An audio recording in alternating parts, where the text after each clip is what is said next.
Let's go! Welcome to the basement. Yo, it's safer down here, cause that 100 flow will leave you on the pavement. And most of y'all like, wait a minute. The stuff that I be thinking is the stuff that Timmy out here boldly saying. Bow your heads, close your eyes, say a prayer. God got purpose for your life, stay prepared. We went viral and we didn't know who cared. Shout out to all of y'all that clicked subscribe and shared. Hey, we are on our way. Deathbed confessions, this is all I'll say. Like my last $10, this is all I'll pay. The basement's all inclusive, this and all I'll stay. Believers, church hurt, atheists, agnostics, deconstructionists, and whatever your other optics. Press B and let's see what can be when we ask the Holy Spirit to come between you and me. Tim Ross Marketing. I'm ready already. Wow. I am completely honored and humbled that these types of responses have come back. I definitely would have hesitation to go receive therapy for mental health because of, I guess, my upbringing. Well, if you're struggling with those things, there must be sin in your life. Like I had to struggle. Okay, and I'm gonna get emotional. Let's start this over.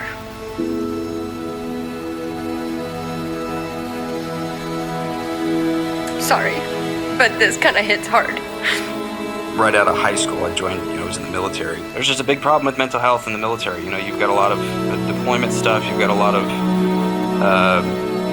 there's just a lot of stressors on people. We're all human, and, we're all imperfect. I love the genuineness that he has. To know that there is somebody in his position who still deals with the same stuff and is willing to go and be bold about it. I'm glad that there's a course that can help you understand that you are still in your process. Thank you for doing the work. I appreciate you. There's more for you on the other side. We want to see you have peace of mind from the inside out. So please join us at Tome. Go to tomeapp.com. Welcome to the basement, ladies and gentlemen. I am your host, Tim Ross. Listen, there's already like a musical vibe going on, and so I'm just setting the tone with that right now.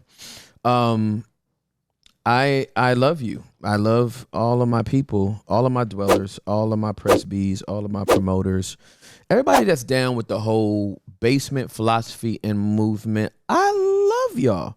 You all's generosity is unbelievable. Your commitment is unbelievable.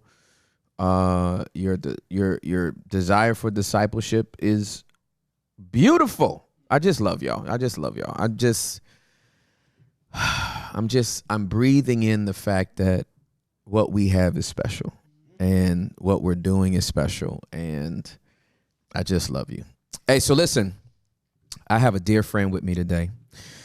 She was so kind to take some time out of her schedule to be with us. She is family, really. You all know that Preston Morrison is my twin brother, and my guest today is Juliet's twin sister. And so I cannot wait for us to swim around in the conversation that we're going to have, because I think it's going to be a real blessing to you. So without further ado, I want to present to some and introduce to others the one, the only, Joy Silman's in the building. Let's go!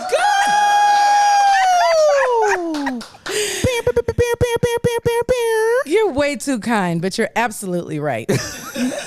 all of the things. She is my twin. We are family. Yes, absolutely. And I am overjoyed to be here.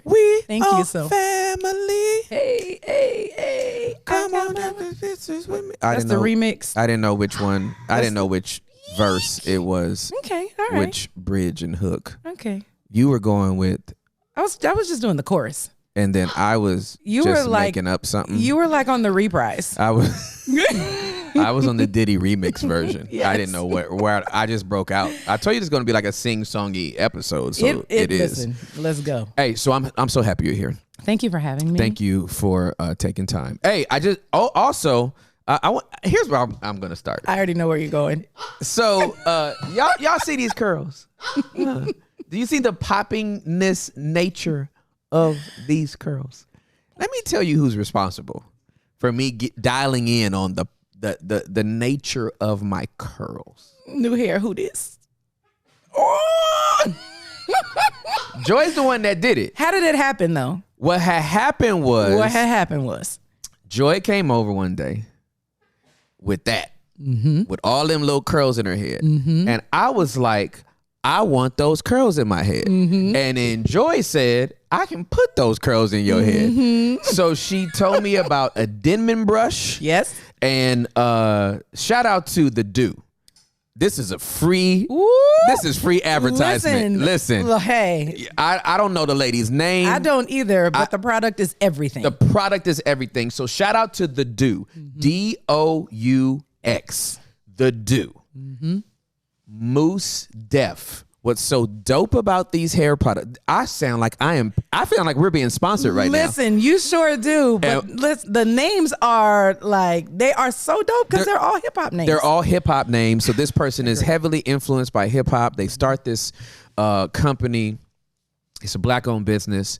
And all of the products have some type of ode to hip hop. Yes. So Mousse Def, a play on Most Def, is this product that my hair is absolutely in love with. Listen, and there's this new one, and then we're gonna move on. Called Crazy Sexy Curl. What? Crazy Sexy Cool. TLC. Understood. Crazy Sexy Curl. It's a mousse? It's a mousse. It's a new one. I just tried it and I was like, and it's from The Do? It's from The Do, and it's brand new. It's the same pump? It's the same pump. It has some honey in it. I think she's really trying to get the beehive, honestly. Okay. But what I'm telling you is it takes Mousse Def to the next level. So it's better than mousse? I like it. I mean, don't get me wrong. I love Mousse Def. I mean, I have both and I will continue to use both. But there's a new one. Crazy Sexy Curl. Okay. This is crazy. I can't believe we're geeking out like this, but this is what I love. It's about hair. Yeah, this is about this first section is about hair. Who okay, knew popping curls would be on the basement? I had no idea. But let me say this. Let me tell you what I've been doing. Dígame. Because I literally dialed in on something and I feel it's working right now. Okay. So I was using the Mousse Def, right? You had got my hair all popping, right? And then I tried to do it and I utterly failed. And then Juliet did it for me and it was popping just like you did it. Okay. But then I'm like, I can't be relying on you and you to be doing my hair. So I got to figure out what works for me, right? Okay. And then I have a new respect for black women who style their own hair because y'all shoulder caps got to be strong. Because the way y'all keep up here and then sectioning it off and listen, and then it's a putting thing. it over here and then doing this and then raking it through and then clumping it and doing all the stuff. Lord have mercy. But people don't understand these curls. Yes, they're long. like this long. Yes, if I kid and played my hair out, it would. And the shrinkage, when it's shrinkage. wet, that's exactly right. You have these long, lovely locks, right? And then when it dries, it's like, right. So okay, so I dialed in with the Mousse Def and I had it dope. Then I started doing watching some YouTube videos, as we do, and then somebody combined Mousse Def with Big Papa. Big Papa's the gel. Big Papa is the gel. Oh. Because Mousse Def, it gives the dope curl. Does. But it will leave a little frizz in some places for me. Because I don't go back through and individually. Yes. Right? Finger coil. It's finger coil. So I'll do it in a couple of places that it couldn't get tight. But what I did was I started splitting my hair in half because I don't have the patience to be sectioning off in fours and doing all that kind of stuff. I wish I had that patience, but I don't. So I split it all the way down the middle. I split my hair all the way down the middle. Gel one, Mousse Def one side, Mousse Def the other side, right? Spray it again so it all stays wet. Then come back through with the Big Papa gel. Yes. all the way through on one side, all the Okay. way through on the other side, and then use the Denman brush. brush. Oh, no, not the Denman brush. sponge. Then I use the sponge. And Come on, Pop. all right. Yes. Now, Wait. We need that again. What was that? You need that in your because life. that's exactly what happens, Yes. right? Now, I'm going to give you what the cheat code has been for me to keep those curls. Now, with that, my hair I could go a whole 7 days. Okay. 7 whole days. Hey. And not not a a word from you. not a uncurl either. All right, Noah. Where you at? Hey, come here real quick, baby. Okay. In the bedroom, in the bathroom, under the sink, there is a squirt bottle product. I just can't remember the name of it. So can you go get that for me? Yep. I'm about to give you the life hack real quick. This is the craziest way we've ever started a pod. And I don't even care, right? I don't even care because y'all do understand that like we doing life together. You know what I'm saying? So this is all this is. And hair is important. Hair, listen. Male, female, Hair boy, girl. is It's important. important. That's what it is. Oh, Fresh to death. that's the leave-in. So it's moisturizing your curls and reviving them Let me tell throughout you the something. week. It keeps them fresh. I did Literally. not know this was going to be a product pitch. But let me tell y'all right here, where it's at. Fresh to death. This here, okay, so Listen. what I can do is, Okay, tell me. so I do my hair, let it, let it dry. Next day, fluff it up, right? I can literally either the next day, like I won't do it today because I usually wear a hat on production. But we'll be done with production this week by Wednesday, Thursday. It With literally, water. No water? No As water. is. As is. No, on dry hair. Oh. I literally squirt it around the dry hair. Okay. Rub it in, and then use the brush. All the curls wake back up like I just did it. Like I just got it done. Good morning. It is. This product is the life hack to get you through a whole 7 days, and it looks as fresh as the day you did it. Okay, done. That's not a mic drop. What is that? Like It's product drop. It's a product thud. And because we're not sponsored, it's out of the frame. So just so y'all Yes. know, we haven't picked up another sponsor. It's not Yet. This pod is brought to you by Tome and The Dew. Listen, the dude owes you. How do you do your Dew? No, but I love Dew. I love y'all. Yeah. I love y'all. So anyway, that's the story behind how these curls are so luscious. They look amazing. You're doing a fantastic job. I be trying to do what I can do. And you're killing it. Thank you. Yes. I be trying to do what I can do. Okay, so listen, I want you to give us the backstory on who you are. Okay. Go back as far as you want to, but I just want the people now to know where you grew up, what was childhood like, and just walk us up to where we gonna get to, because I'm excited right. about where we're gonna get to, because I It is think quite a story. I want the story. You want the story? Oh, girl, I want the story. Okay. Yeah, because we ain't Let's got to be do it. done until we done. Okay. Well, here we go. Here we go. It was December of 1978. Oh my goodness. Los Angeles, California. Yes, come on, LA. Cedar Sinai Medical Center, down the street from the Beverly Center. Oh, I already know y'all family was bougie. Uh-uh. If you was born in Cedar Sinai, I was born in Centinela. No. Listen. Your My fam- mama is bougie. Okay. I was born on the corner of Slauson and Overhill. Yeah. Let's go. Okay. Well, actually, I was born in Cedar Sinai. I Yeah. grew up Slauson and Overhill. Okay. Slauson Swap Meet, shout out. Hey, Uh-huh. listen. The Nike I had jumpsuits. I should have worn it. I got my Joy nameplate. Uh-huh. You remember the Yes, I do. necklaces Absolutely. that had your name and it had like 1 or 2 little diamonds? Yes. Anyway, that came from the swap meet. Yep. Back up. Yep. Cedar Sinai, Uh-huh. December 1978. Uh-huh. Joy was born. From there, Joy to the world. joy to the world. Okay. This girl has come. Let earth receive her curls. Okay. Okay. Yep. All right. So born in Los Angeles, California. Uh-huh. I'll give you details, but not all the details. I'll give you enough. So, 1990, my parents have a career change. My father was in the brewing industry. My mother worked for United Airlines.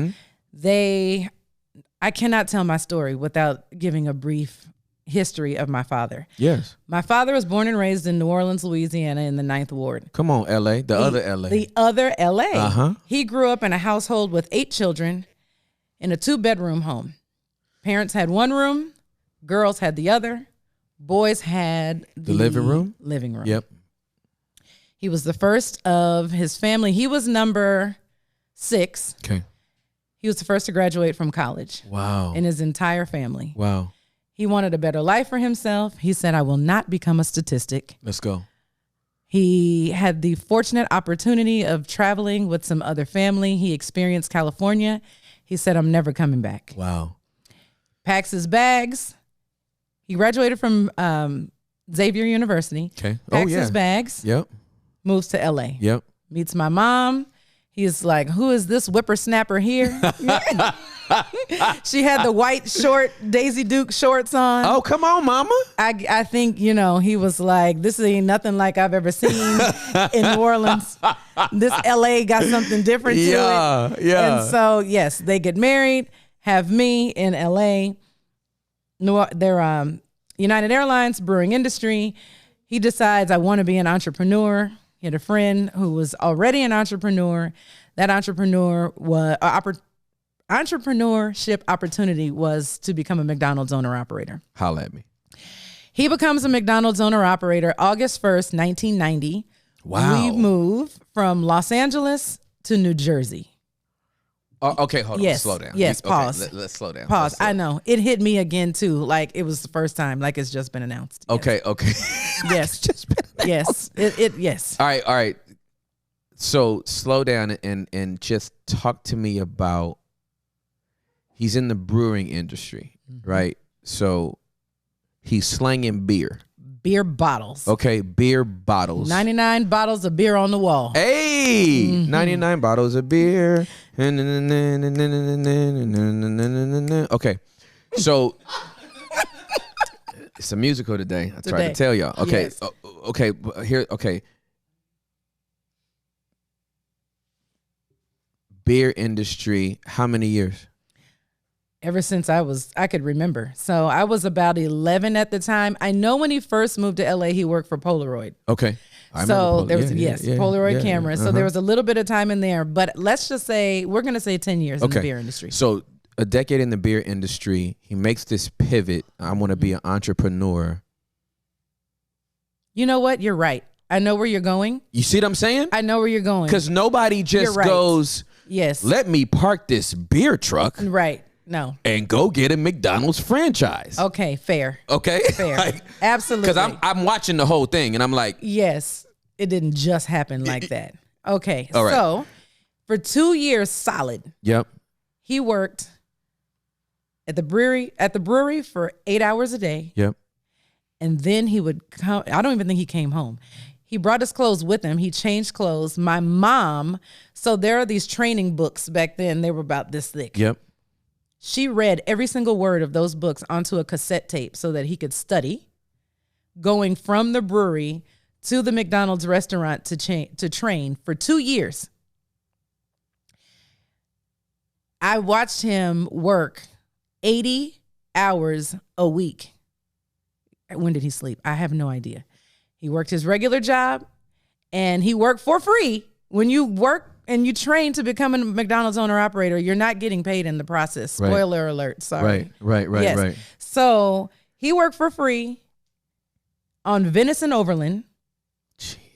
And he was grinding 80 hours every single week. He would come. I mean, he would sleep on the way home. It was No joke. Basically 2 jobs. He had 2 jobs. Yeah, for sure. He had 2 jobs. So he did that every single day for 2 years. We went to church on Sunday morning, but any other time he was either training or working his 9 to 5. All right, can we just stop and salute your mama real quick, though? Listen.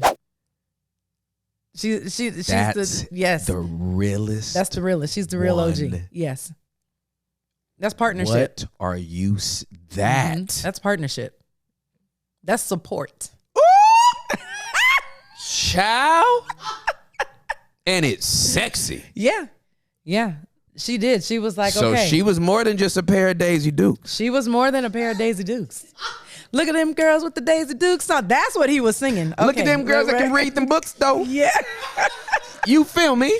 And I mean, the book, it was not, to call it a book is an understatement. Absolutely. It's a manual. It was a thick Yeah, absolutely. manual. And there wasn't just one. No. There were several. Maybe Yo, the dedication to put that on a cassette tape that was either 90 to 120 minutes, wait until the tape pop, flip it over. Yep. You know what I'm saying? B-side. B-side. Memorex. Go ahead and prophesy. Let's go B-side. Let's go B-side. Yeah. Yeah, no, that's dope. Is. And so I'm watching this as a child, right? I'm watching the dedication, the grind, the grit that my dad had and my mom Yep. to make a better life for themselves and for future generations to Yeah, come. for sure. Okay. Okay. That's the little detail nuance that I needed. Please proceed. This is So- crazy. Y'all moved to Jersey. A LA girl. Armpit of the earth. We have Jersey dwellers that might feel But the good news is the good news is Jersey has Loom and that deodorant. It makes you, it smells good. Are you telling me the reason why they are the ones that made Loom is because they're the armpit? Yes, that's why. That's Joy, why. I'm trying to tell you. I'm gonna let you have your moment. Like, I mean, it's not that my childhood wounds are coming out. y'all hear my wife cackling in the background? She is enjoying this. Listen, Oh my goodness. I go from Los Angeles, I can't imagine. No, Black Beverly Hills, yeah, no, I can't imagine. to an environment where I was caught in a culture shock. I was used to being around people who look like me. Understood. I was thrown into a situation who nobody looked like me. Yeah. And the people that did were bussed in and rejected me to the nth degree. All right, so would you be opposed to giving us a little more detail on your upbringing in LA, Yeah. in Beverly Hills? Black Beverly Hills. Black Beverly Hills. I know. Ladera, Windsor Hills. Absolutely. Yes. I know exactly where the Black Beverly Hills is. But there's something to be said because most people say LA and think the hood, right? Mm-hmm. So color that in. So it was because it'll give much more perspective to Jersey after. Yeah. very middle class. Very. Right? I mean, Dad got a full-time job. Mama Full-time. got a full-time. We got And these are full-time good jobs. jobs. Good jobs. Brewery and United. Those are stable jobs. Stable jobs. Absolutely. I was a latchkey kid. Yeah. Come on, girl. Come on now. Come on. That's, yeah. So, and then here's the other thing about LA, which also plays into the story, because I think I went to 5 different schools in 6 years. Exactly. I'm not sure what was going on with my parents and why they moved me around. I was not a problem child. So I started at Taylor Tots. Anybody that's from LA knows, either went to Taylor Tots or knows someone who did, for sure. Oh, my goodness. That's where I started preschool. Uh-huh. Then I went to a school, Newbridge. I don't even remember where it is. It's probably not even in existence. Then I went to First Church of God Christian School on Crenshaw. Yes, still there. Still there. Then I went to Frank D. Parent Uh-huh. in Ladera. Then I went to Windsor Hills Magnet School. Got it. That's where it stopped. Yep. So I grew up having to adapt to change, basically, because I changed so much. But to And me, it was only normal. child. And I'm an only child. Yep. It was normal. Yeah, for sure. So moving to New Jersey, to me, was like, oh, okay, it's just another change. Yep. But it was met with so much rejection. So I naturally gleaned to what I was used to. I was like, oh, you look like me. We're friends. They're like, no, you talk proper and you're not one of us. I was like, oh, okay. But everybody was nice. So I was like, oh, okay. Well, the girl across the street goes to this middle school too. So, maybe we can be friends. And it was cool. She was nice, but I just felt like I was out of my element because it wasn't natural to me anymore. Right. So then it just became an issue of trying to fit in, but feeling like a fish out of water. Right. Okay. So that was New Jersey. Went to high school. I went to all girls Catholic high school, 69 in my entire class. Graduated in 1996. Wow. So naturally, I get ready to go to college, and my parents are like, well, let me tell you what you're not doing. You're not going back to LA. And I was like, oh, but why not? They were like, girl, you are a social butterfly. Thanks to you guys. Right, exactly. Spreading me around Y'all LA. cross-pollinated me. You cross-pollinated me. Yes. Y'all the one gave me my flutter, right? I'm saying. Yeah. Okay, so I'm going to go to an HBCU. Okay. So I did. I applied to several different HBCUs, landed at North Carolina Central University because I wanted to major in business, and it was important for me to go to an HBCU that had an accredited business school. And at the time, there were like 3. Got it. So moved from New Jersey to Durham, North Carolina, had a fabulous college experience. Awesome. Graduated May 15th, 2000, moved back to LA May 18th, 2000 at 3 p.m. All right. These details are blessing my entire life. The detective in me is so satisfied right now with the sequence that you're speaking. I'm out of here. All right, so I cannot hear Durham, North Carolina without thinking about John P. Key. Hey! Growing up in Durham, North Carolina, right outside the county line. Yes! You remember that? Yes! And I'm so mad my mental jukebox is like, wait, what song was that? But yes. It might have been Clap Your Hands. Clap your hands and say amen. Yes. But anytime I hear Durham, North Carolina, I grew up in Durham, North Carolina, right outside the county line. And why do you sound exactly like him? Because he's in my amygdala at this point. Listen, John P., I love you wherever you are. Maybe Wherever. one day you'll be on the basement, but you are in my psyche. If I'm ever in a coma, wash me, Lord. somebody just whisper in my ear, growing up in Durham, North Carolina, right outside the county line. That's it. That's exactly what it sounds All right, so you went to an HBCU. Did. Had a great experience. Had a fantastic experience. Shout out to the Eagles, Eagle Pride. And then chunked deuces. Peace. 2 bangers. I'm out. I'm going back home. So you get back to LA. I get back to LA with my marketing degree because I feel like no matter what industry I fall in, everybody needs a marketer. Yep. Okay. Doesn't matter. Yep. You're going to actually use this degree. I'm going to actually use the degree. You didn't go back home and become an artist. I did not. Keep in mind, I'm an artist. No. Right. And no. I didn't become an artist. So here's what I'll tell you. Let's go back. My father told me being a McDonald's owner-operator is my dream. You don't have to make it yours. Salute that man. Yeah, that's great. So growing up in New Jersey, well, the second part of growing up, I did work in the business. Okay. I was 11 years old running the drive-thru. I know, that sounds crazy.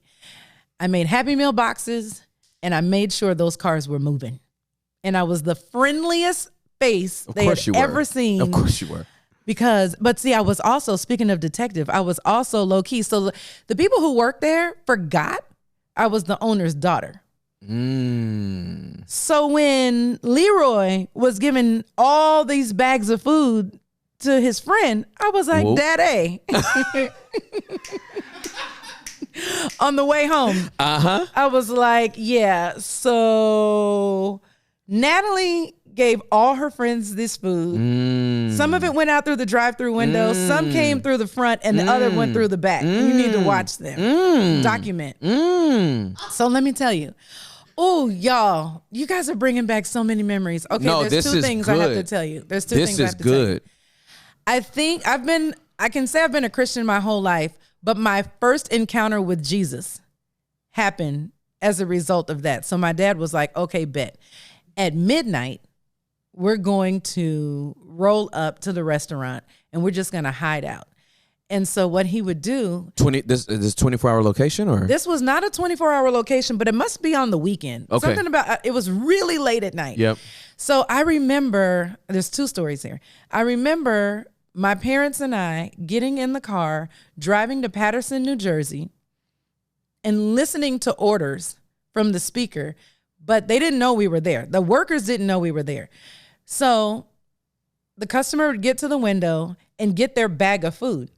So let's say the order was $10. It was always even, an even amount. And so they would get there. And so my parents would track them down and say, how much did you pay for your order? I paid $10. $10 flat? Yes, $10 flat. But they had $20 worth of food in the bag. So these savvy employees were running their whole McDonald's business, their own business at night, giving away food, cash only, whole amounts. And my parents were like literally doing these like car chases to flag these people down to find out what was going on. That was my first real eye-opening experience to see. But it was as a result of me telling him, hey, Yeah, absolutely. these people are giving food away. Absolutely. It's not your food to give away, sir. Yeah. It's not. So can I just pause and say that snitching and accountability are two totally different things. We were just inspecting what we expect, but the expectation was not thievery. So this is but this is a huge thing because there's so many people that want to do business and they even want to put their family and their friends on and everybody can't handle it. Oh, no. No. It's a grind and it's 24 hours, period. And if you're afraid of confrontation, oh, no. I was just having this conversation yesterday. I don't know how these people are leaders and they don't want to confront people, speak the truth. You have to be comfortable with doing that. that's exactly right. Because, we live in a society now where everybody gets a trophy. Everybody is a winner. We don't have failures. We have opportunities. Yeah, no. We don't have weaknesses. Like, that's what it is. Yeah, absolutely. No, Yeah, we need to call it what it is. that's exactly right. You suck at this. And you're not good. Yeah, You you're not good. suck. You're not good at You're this. not good. Yeah, it's so funny. We had some clips early on when we first started, and I'm like, this movie sucks. And it's like, you shouldn't say that about another Christian's movie. No, it doesn't matter if you're a Christian, an atheist, an agnostic, just a Satanist, a botanist. It don't matter, right? A horticulturalist. Not a all the ist, horticulturalist. okay? It don't matter. If you suck, That's it. It's just you need to know that. We grew up on Showtime at the Apollo. hey, We weren't about to clap for you. no. And you sucked. The Bring Sandman the Sandman was coming. Exactly. The Sandman was coming. You weren't about to get through that whole you thought we were gonna let you sing and I'm gonna love you? After you cracked your first 4 notes? No. Get out. out. Get out. Where's the broom? Yeah, where's the broom? So no, this is very, very good. And for you to be at that young of an age and being like, I'm about my father's business. I am about my father's business. Stinky. Listen. All right, this is good. So speaking I'm of so being glad you about on the here right now. father's business. Uh-huh. So I remember one night in New Jersey, coming home from Patterson, McDonald's, the McDonald's in Patterson, New Jersey.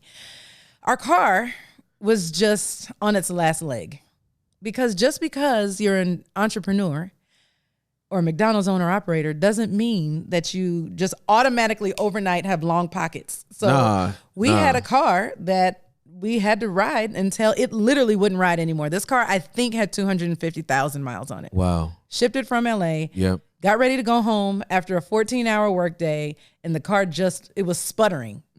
We had a 45-minute drive home. So we pulled into the 76 service station. I remember 76. And Union 76. Union 76. Uh-huh. And there was no mechanic on duty. My dad, I am 11 years old. My dad looks at me, or maybe 12. He looks at me and he says, I'm going to lay hands on this car and we are going to pray that the Lord gets us home. Are you down? Like, are you scared? Are you in this thing? Are you okay with me doing this? I said, yeah. I felt like I was with my dad. I was protected no matter what. It was going to be all good. Yep. He lays his hands on the dashboard and he said, Father, in the name of Jesus, get us to 6 Magnolia Lane in Summit, New Jersey. Amen. He cranks the car. We get on the highway. It's pouring down raining, monsooning. Whenever there isn't a car in sight, he turns off the headlights. He turns off the windshield wipers. We're sputtering along, literally. Like, this is not smooth sailing, like amen, and then that's it. No. It's chitty chitty bang bang. It is. I'm resisting. Just do it. Just do it. Okay. We're on the highway. We're on the New Jersey Turnpike trying to get home. Turning on the lights when necessary, turning them off. Turning on the windshield wipers when necessary, turning them off. We exit the turnpike. We go through the little streets. The wheels hit the driveway. The car never works again. Ever. There was no mechanic that could bring that car back to life. It was a 10-word prayer. Father, in the name of Jesus, get us to 6 Magnolia Lane in Summit, New Jersey. In Jesus' name, amen. Wow. So I'm 11, 12 years old, and I'm like, the Lord is real. Like, these prayers we've been praying, you know, God is great, God is good. I mean, just came to life in my 11, 12-year-old mind. And now I'm like, I'm on fire. I'm like, okay, so this is like, the Lord is legit. Wow. So that was the beginning of my real Christian walk at that age. No sermon. No sermon. No altar call. No altar call. Nobody singing Oceans. You call me out upon the water. No breathy oceans. Just your dad in the middle of a monsoon, laying hands on the dashboard, and you watching that car chitty chitty bang bang all the way home. My earthly father, my heavenly father, and a prayer. That's it. That's it. Wow. Wow. So that's dope. That's dope. Yeah. It really was. Like, to this day, obviously I do have love for New Jersey, but it's really deep. Yeah. It's buried under some other stuff. It's buried under some other things. It ain't at the surface. It's not at the surface. I'm not going to lie. We were just talking about truth. You have a shirt on that says raw. I can't be anything else but. Okay? Yes, absolutely. Yes. Yeah. So that's my New Jersey story. I worked in the business until high school. Okay. My senior year, I didn't. My senior year, I knew when I went to, okay, so I said I got a marketing degree, but my heart of hearts really wanted to be in mass communications. Okay. That's important going forward. I wanted to be in television and radio in some way, shape, or form. Yep. So my senior year, I got an internship with A&M Records The program was called Yes to Jobs. Okay. It really was based in LA. My family still lived there, so I thought in the summer I can have an internship with a record label, and that's what I'll do. Yep. Well, there was one position available, one summer internship available in New Jersey. Not New York, New Jersey. in New Jersey. Okay. It was with W&W Public Relations, where Patty Webster was the owner, and she was starting. It was her very first year in business. Wow. Wow.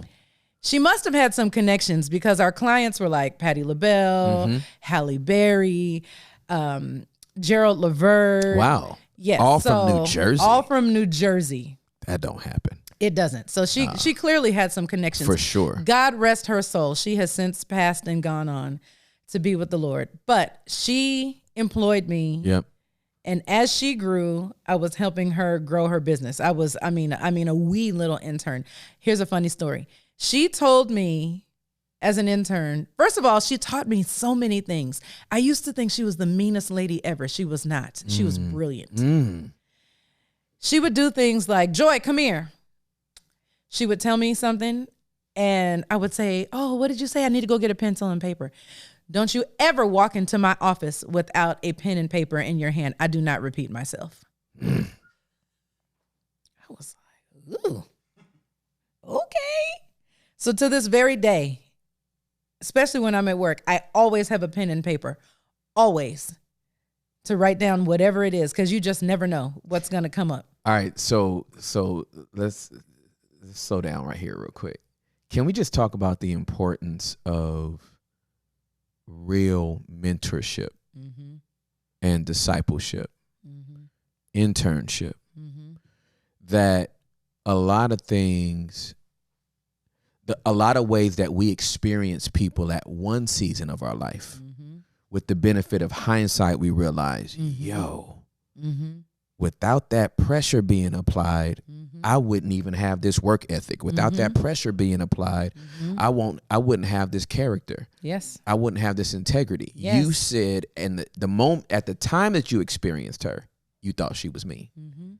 I thought she was mean as a snake. I was like, this is the industry I want to be in. And I know it's cutthroat, but I remember one time she told me, she said, call Carol's daughter and order a $50 basket for Patti LaBelle.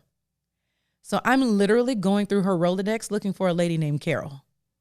Carol's daughter is akin to the Do. It's like a natural body care company. Yeah. Wow. You thought it was a person. It's a company. It's a company. That's hilarious. Did you think I was going to ask her that? Nope. No. Nope. I figured it out. Yeah, you figured it out. Absolutely. Yes.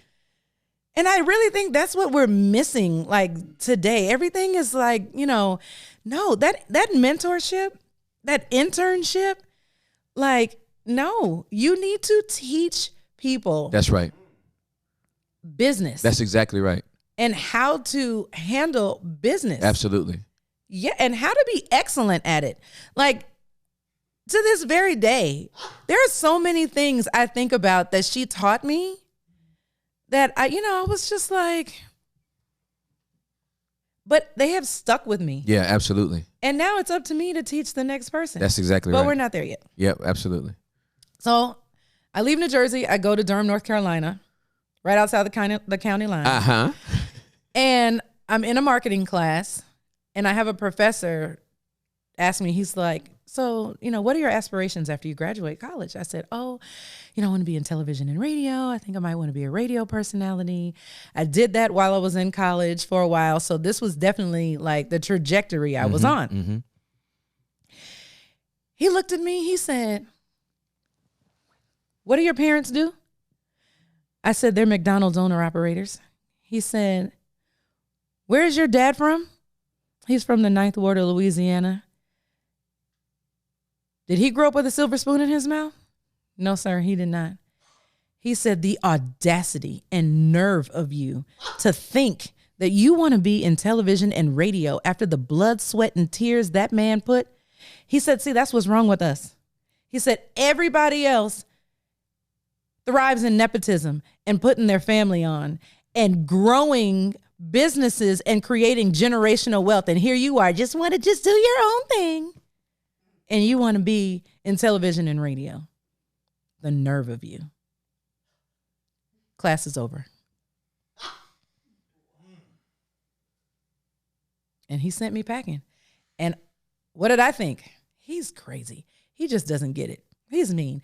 My dad has given me the freedom to spread my wings and fly, to do whatever it is that I want to do in life.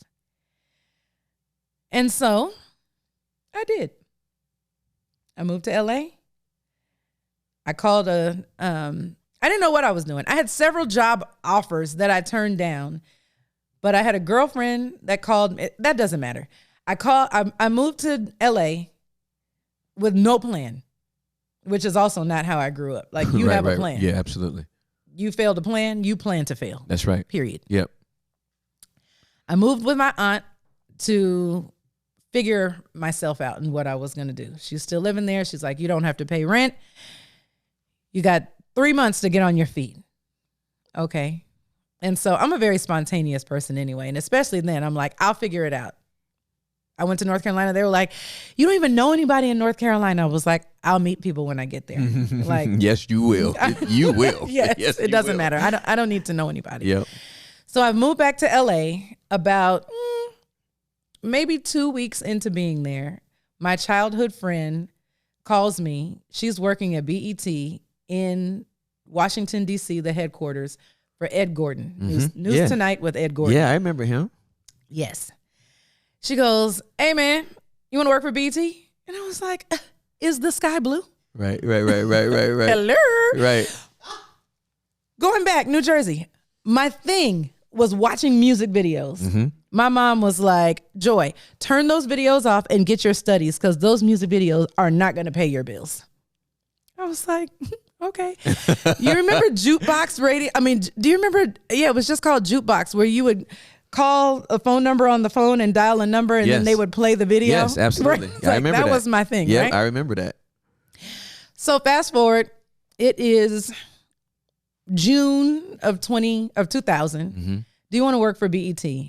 Yeah, I want to work for BET. Okay, you need to be at the office in Burbank on Tuesday at 10 o'clock. And so I showed up. I was like, okay, I don't know, what the position is. I show up for this interview. A lady interviewed me to be a production assistant for Tavis Smiley. BET Tonight with Tavis Smiley. Yep, I remember Tavis. Yep. Hired on the spot. Get my dream job at the time. And I was like, oh my gosh. And I called my mom. You said music videos weren't going to pay my bills. And I work for BET. Right. How you like me now? How you like me now? Yep. So did that for several years. And it was quite an experience. The best experience I could think of at that time was not necessarily on the job. I remember Tavis Smiley called his staff. We were maybe 6 to 8 people deep. And he's like, pack your bags, we're going to Vegas. It was, I don't know if it was like Christmas, New Year's, whatever. We pack our bags, we get on this little plane that he chartered, and we go to the Prince concert. Wow. And then Prince put on a whole nother concert just for us. Get out after of here. the concert. No, yeah. Can you believe that? Yeah, I can. Prince was a very special individual. Oh, wow. my gosh. I can't even imagine. I can't either. I still can't. I'm like pinching myself. Like, did that really happen? Wow. It was amazing. And so I was living my dream. Like, it didn't get better than this. Yeah. Right? So I leave BET. We get a call for whatever reason. Did we get a call or did I quit? No, we got a call. We got a call. The show was over. And in that business, like, when it's over, it's over. Like, and I was freelance. So there was no like, let's move you to another show. Like, yep. Yeah, your job is done. Yeah, for sure. So somehow, I still don't know to this day, my resume floated through Virgin Records. Okay. And excuse me, I had an interview at Virgin Records. I get hired on as an artist development like coordinator. Okay. My job was to develop NERD, which is Pharrell from the Neptunes, Mm-hmm. Aaliyah, Mm-hmm. Janet Jackson, the Gorillas, the list goes on. Mm-hmm. So I'm once again, like, I'm in my element. Mm-hmm. I'm all about, figuring out and strategizing how to market these individuals. That wasn't my job. It was my boss's job, but it was my job to support him. Yep. Most memorable experience. Aaliyah is standing in front of my desk. She's on her way to a video shoot. And Saturday around 6 p.m., I get a phone call. The plane went down. Aaliyah is in it. And so are our coworkers. It was like, what do you mean? Plane was too heavy. They insisted they needed to go. Plane went down.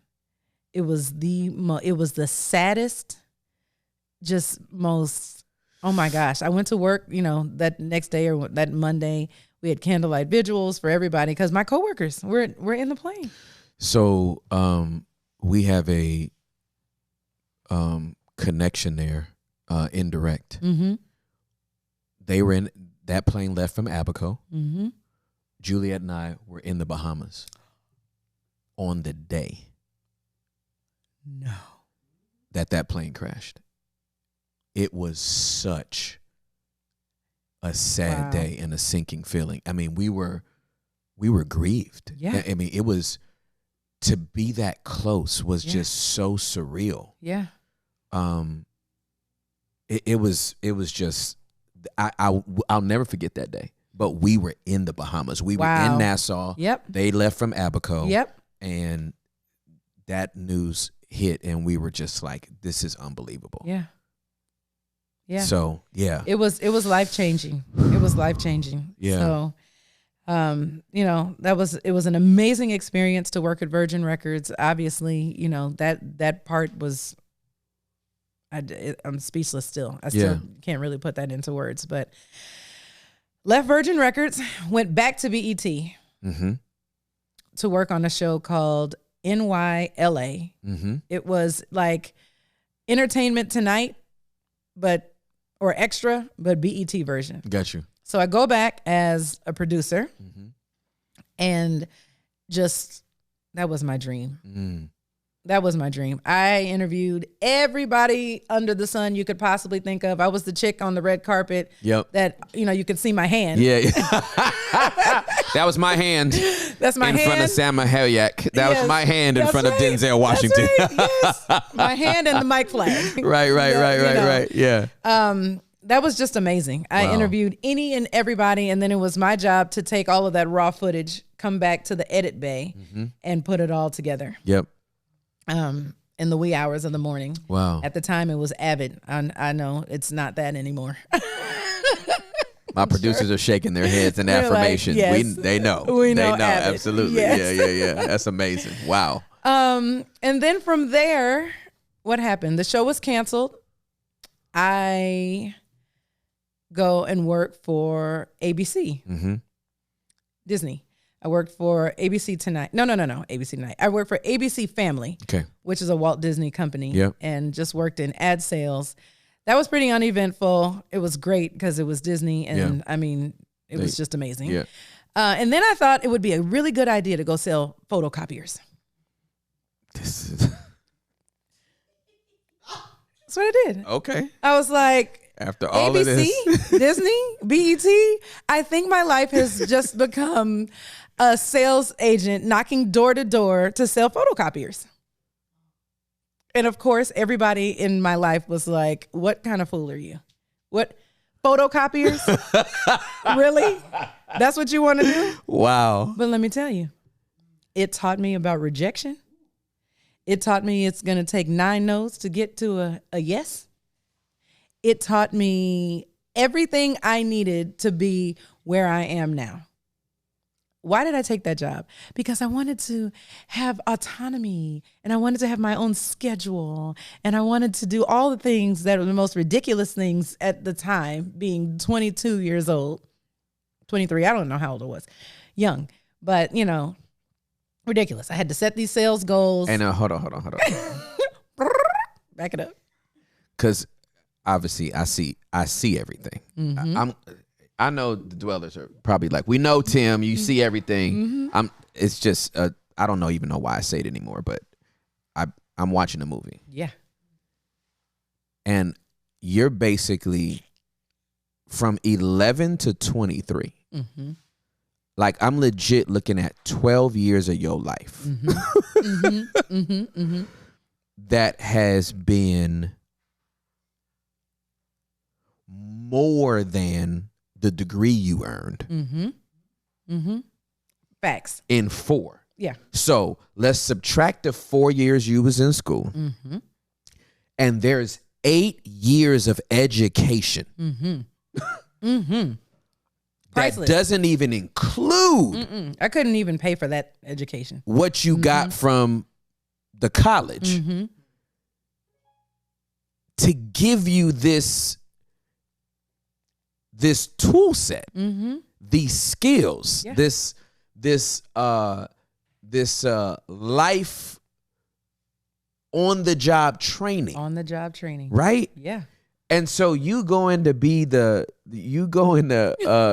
photocopiers. Rico copiers. See? Yeah, I know that was an L because I've never heard of those copiers. It wasn't even like Canon. Yeah, you didn't go to no, this wasn't like no, Epson. no. Like you, No. it wasn't Xerox. No, it was the knockoff. This was Rico. But they sold me that they were the best in the business. Listen, that's what Rico does. Rico Suave. Yes. Wow. Okay, so you take this job. I take this job. And it was the best, worst decision I've ever had. It's a dope way to yeah, think about it. The best, worst decision I've ever made.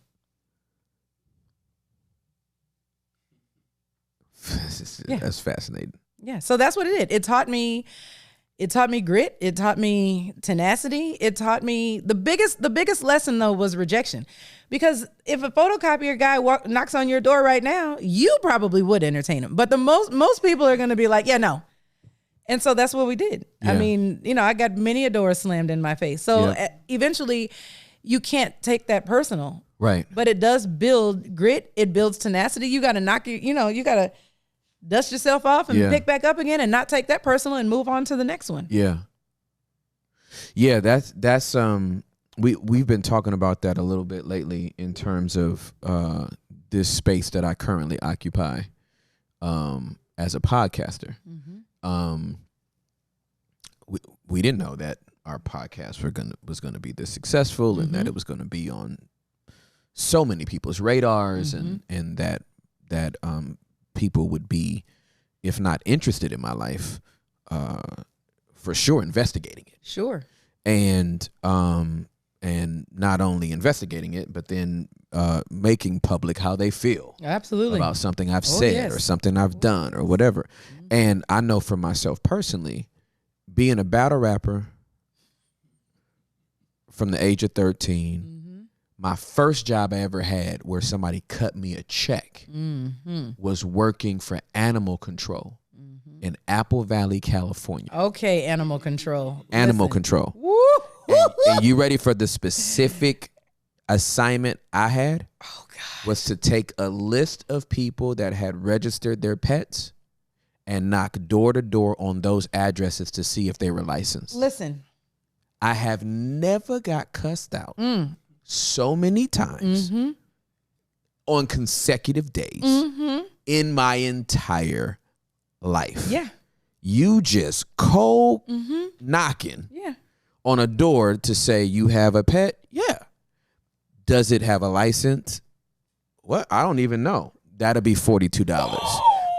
If you don't get your blippity blip right. blip blip blip, Yosemite Sam having blippity blip blip blip, it turned into Morris code up in that Yes. joint, right? That door slammed in my face. Guess what I had to do? Go to the next door and ask for something that nobody wanted to even be asked, to hold them accountable in a way they didn't even want to be held accountable. And so That was the first job I ever had in my life. Ooh, welcome. I was- Welcome to the work world. So flash forward now. Mm-hmm. Ask me if I care. Listen, that's what I was waiting on. You needed that. Oh, for sure. Yes. Yes. Ask me if I can't care. No. I don't Why? even know you. How can I care? You don't even know me. How can you care? You found a way. Yeah. But I won't find a way. There you go.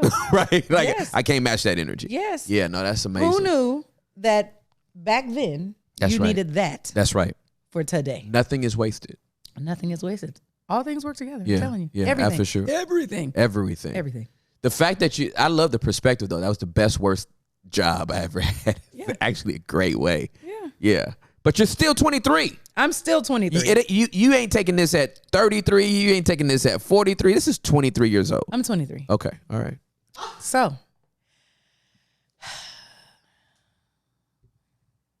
here comes life. I'm 23. Uh-huh. I'm out here living my best life. I start having a family. My parents want to be with their grandchildren. They're not moving back to LA. And I'm certainly not moving to New Jersey. Right. So what are we going to do? We're going to close our eyes and we're going to say, eeny, meeny, miny, mo. Dallas, Texas. Get out of here. Facts. Are you serious? As a heart attack. So your finger could have landed like on Colorado? Could have. Mm-hmm. Fargo, North Dakota?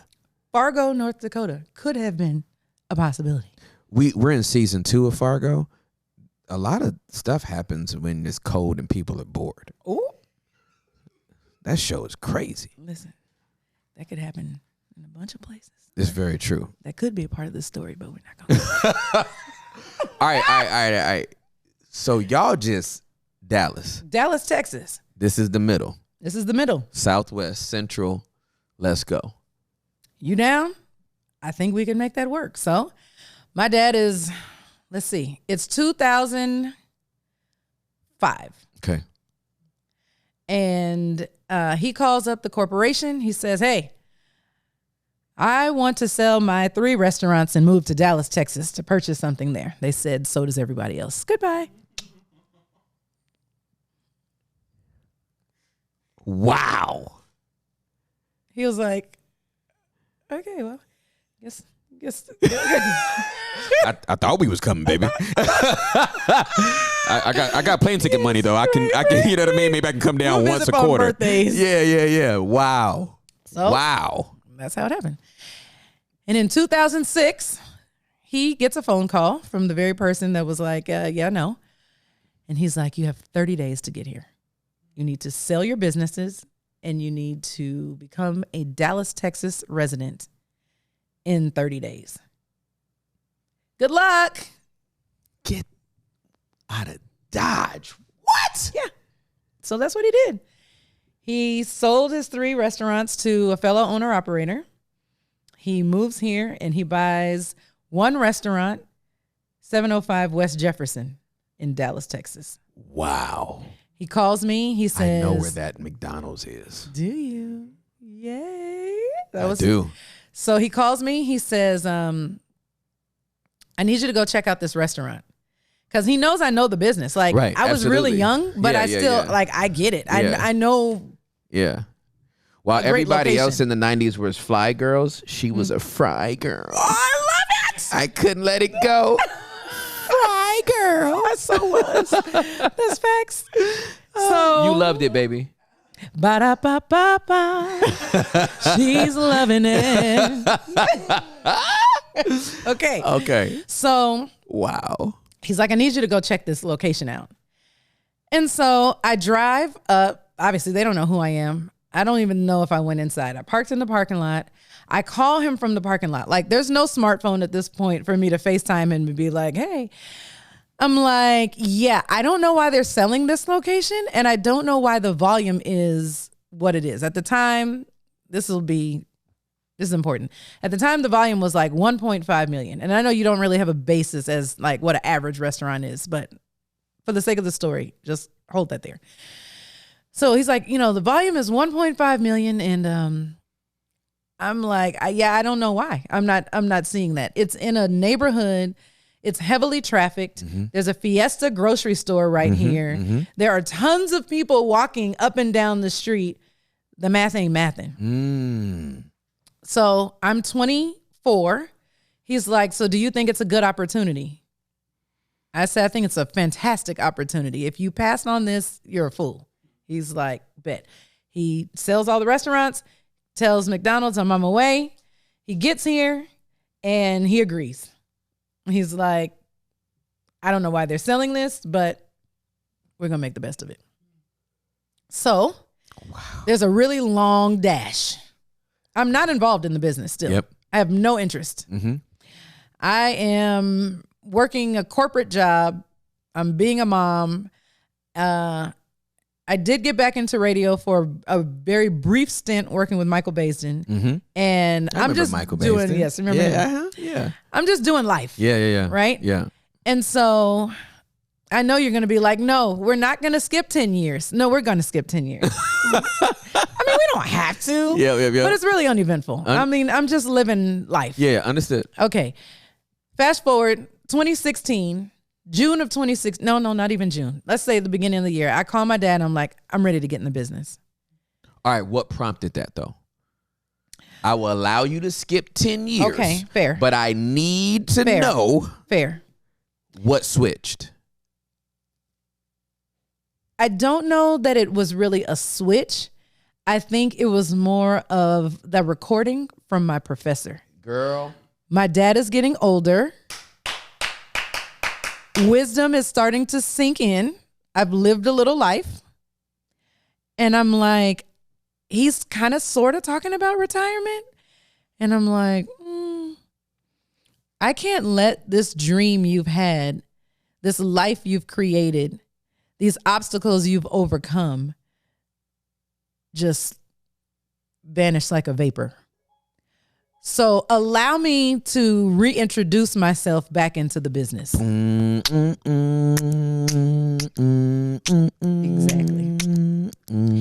The Fry Girl is back. The Fry Girl is back. Hey, and you know she would never be whack. That Fry Girl is back. Hey, and you know that she'll never be whack. The Fry Girl is back. And you know that she'll never be whack. The Fry Girl is back. Yes.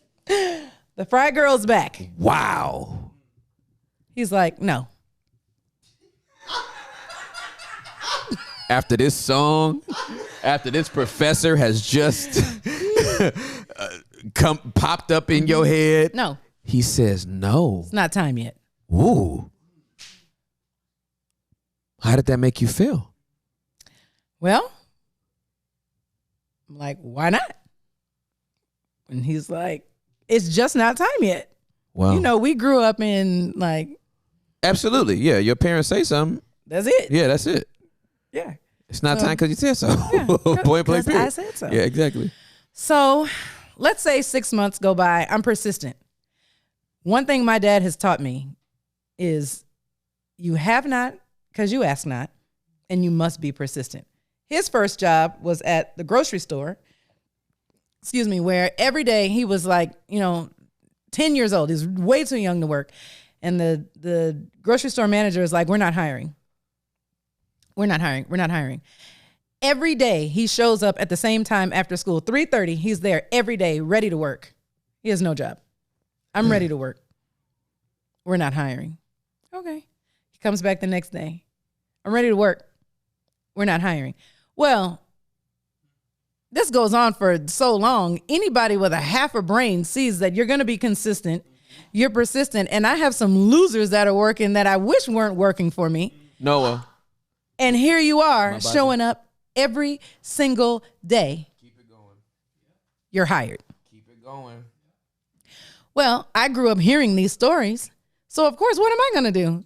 Same thing. I'm like, so, okay, it's not time yet. Next week. I'm ready. I'll see you next week. Not next month. It's not time yet. That's right. So this goes on for X amount of time. And now McDonald's is asking him, like, you're getting older. What's your succession plan? Wow. He's like, well, I have a daughter. They're like, you've been in this business for 25 years. Where's this daughter? Because now he's in Dallas. They didn't know, New Jersey, they knew me. Right. Dallas, they're like, Yeah. Where's this daughter? Yeah. Is she grown? Thank you, baby. Yeah, she's grown. Hold on. Pause. We need to pause. And oh my goodness, another funeral. Oh my bad. So I got obituaries because my people keep dying. It's a thing right now. It's a thing.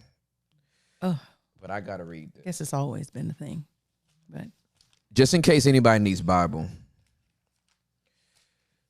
you know I'm good for that. I gotta read this because this is like what you're talking about is one of my main perspectives. This is so context. This is about prayer. Okay. But the principle applies. Mm-hmm. So let me just read it. So this is Luke chapter number 11, starting at the 5th verse. Then teaching them more about prayer, he used this story. Suppose you went to a friend's house at midnight, wanting to borrow 3 loaves of bread. You say to him, a friend of mine has just arrived for a visit, and I have nothing for him to eat. Suppose he calls out from his bedroom, don't bother me. The door is locked for the night, and my family and I are all in bed. I can't help you. But I tell you this. This is all in red. This is Jesus talking. But I tell you this. Though he won't do it for friendship's sake, if you keep knocking long enough, he will get up and give you whatever you need because of your shameless persistence. Come on, persistence. So I tell you, keep on asking and you will receive what you ask for. Keep on seeking and you will find. Keep on knocking and the door will be open to you. For everyone who asks receives, everyone who seeks finds, and to everyone who knocks, the door will be open. Listen, some of y'all lack motivation. I knocked on the door once. Keep knocking. If it was the Lord, it would have happened by now. Keep knocking. You ain't shameless yet. You still have too much dignity. That's why you ain't had a breakthrough yet.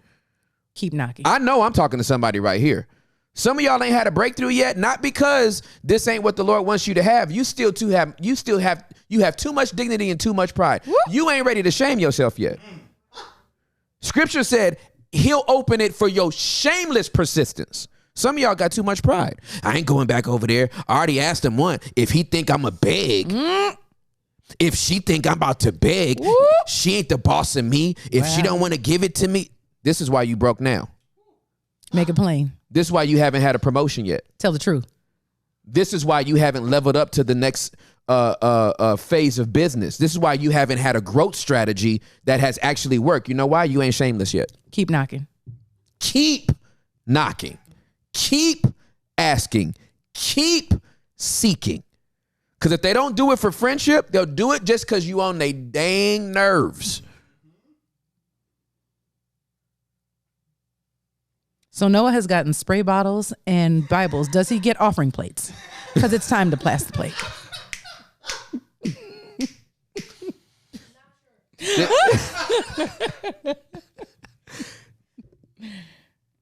This is a whole cheat code, fam.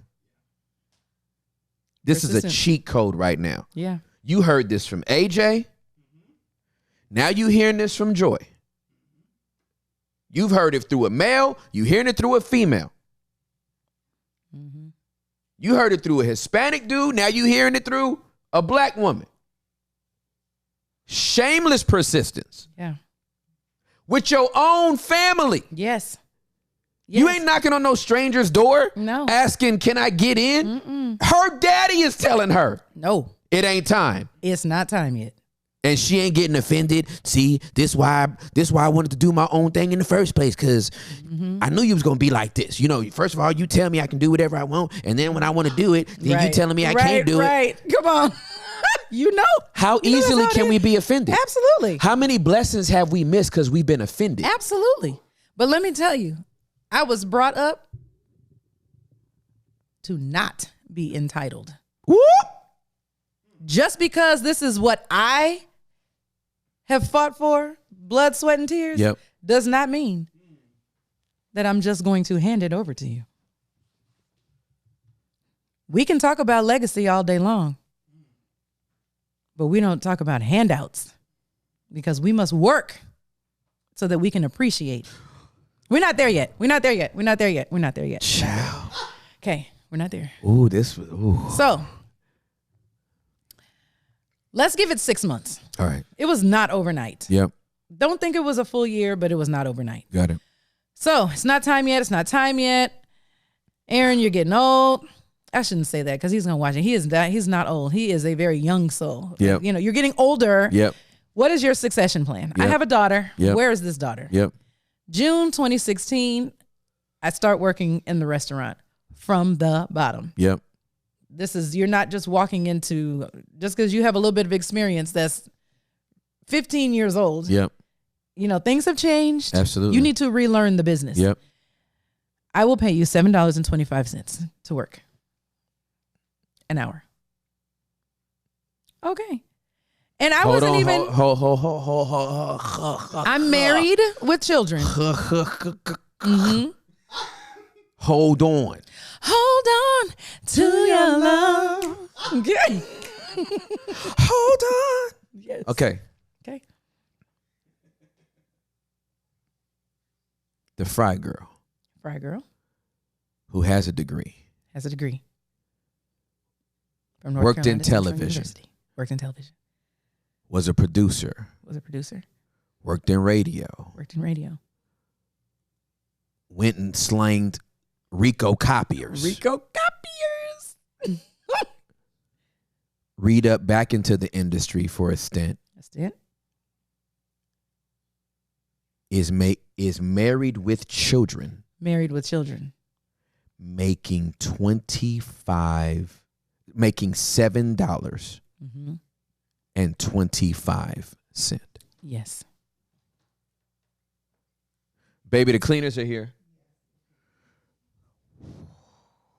Yeah. And you say yes to it. I didn't even think twice. I was honored that he would let me back in. Child, you shameless. Am I? I mean, this is his dream. I'm asking to come back. So it's gonna, whatever it takes. But this is what I'm talking about, though. The level of entitlement that currently exists in our culture says, I get to cut to the front of the line. I'm your daughter. Right. That's what it says. But not if your last name is Harris. Because I grew up, we ain't everybody else. You're Harris. We don't do what everybody else does. I bet we don't. How about that? Yeah. Yeah, let's go. Let's go. Okay. $7.25. The fry girl is back. The fry girl is back. And you know that she'll never be whacked. The fry girl Yes, so I'm is back. Okay, you back. I'm back and I'm literally relearning from the ground up. I start back in drive-thru because that is my first love. Hello, welcome to McDonald's. May I take your order? I learned a little Spanish along the way because that area is See. heavily Espanol. You give your order.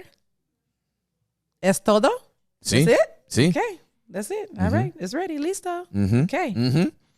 Now, I figure that out. I'm on the prep table. I'm building sandwiches, relearning how to build a Big Mac. 2 all beef patty, special sauce, lettuce, cheese. Then, and I'm just working. Literally, I'm just working. So now the corporation is aware that I'm interested. And the ultimate goal at this point is to become an owner-operator. There is a goal in mind. But going back to inspecting what you expect, you cannot own and run a business that you don't know how it operates. Correct. Absolutely So correct. I'm working in every single aspect of the business, working in the restaurant, working back office, working, opening in the morning, closing at night, everything in between. Now I'm growing, and I'm growing through the ranks. I'm crew trainer, shift manager, general manager. But now that there's an end goal in mind, the corporation is like, okay, so your dad's been an owner operator for 25 years. What sets you apart? How do we know that Joy Silman can own and operate her own restaurant? You need to show us that and differentiate yourself from your father's organization. Even though you're working in your father's organization, you need to show us how you're going to move the needle, which is a business, right? So at the end of the day, it's all about dollars and cents. Absolutely. Point blank, period. Okay. Yeah. Going back. 1.5 million. He owns the restaurant, 2005. He has grown the restaurant to about 2.5. Like, phenomenal. Yeah, that's amazing. But there's just some reason we can't cross that $3 million threshold. Joy, what are you going to do to move the needle? How are you going to set yourself apart? I said, okay, that's the challenge. We need to meet 3 million by the end of the year. Bet. So insert marketing degree from North Carolina Central University. Come through from a historically black college, mind you. Absolutely. I'm like, okay. It's game on. So we did all the things. So as we were skipping through the dashes, I am a serial entrepreneur. I also had a balloon decorating business that I built from the ground up. So you must know that we're going to use those skills to build balloon arches for Valentine's Day and have kissing booths and all the things that you would never see at a McDonald's. Because nothing in your life has been wasted. Nothing. Zero. And all things work together. Okay, so we do all the things. We're pulling out all the stops. We're making sure that this neighborhood McDonald's is unlike any McDonald's restaurant you've ever stepped foot in. I go through the ranks. I enter the program, the training program, the exact same one that my dad did. Yep. Wow. I go to Hamburger University. Yep. And I become a licensed McDonald's owner-operator July 1st, 2018, at the exact same age that he became a McDonald's owner-operator, August 1st, 1990. Exact same age. Wow. You can't write it. You cannot script this. No. Oh, it's delicious. Yes. So we're almost to present day. I become a McDonald's owner-operator. My dad and I are in this thing.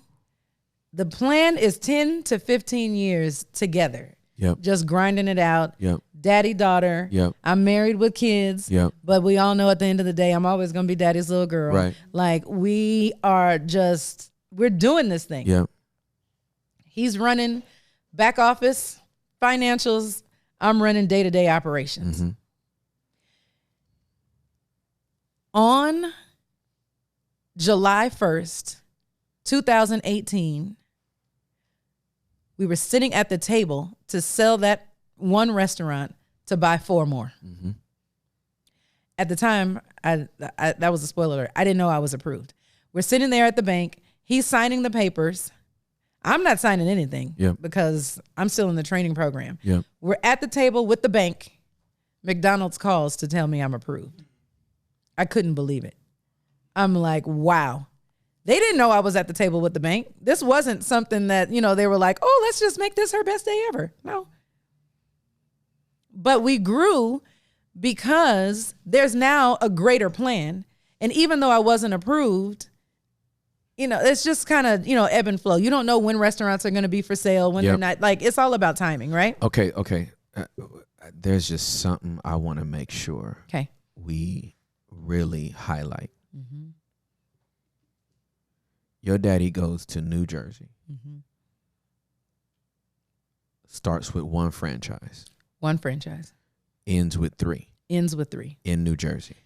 2 in New York, Suffern in Spring Valley, 1 in Wayne, New Jersey. Got it.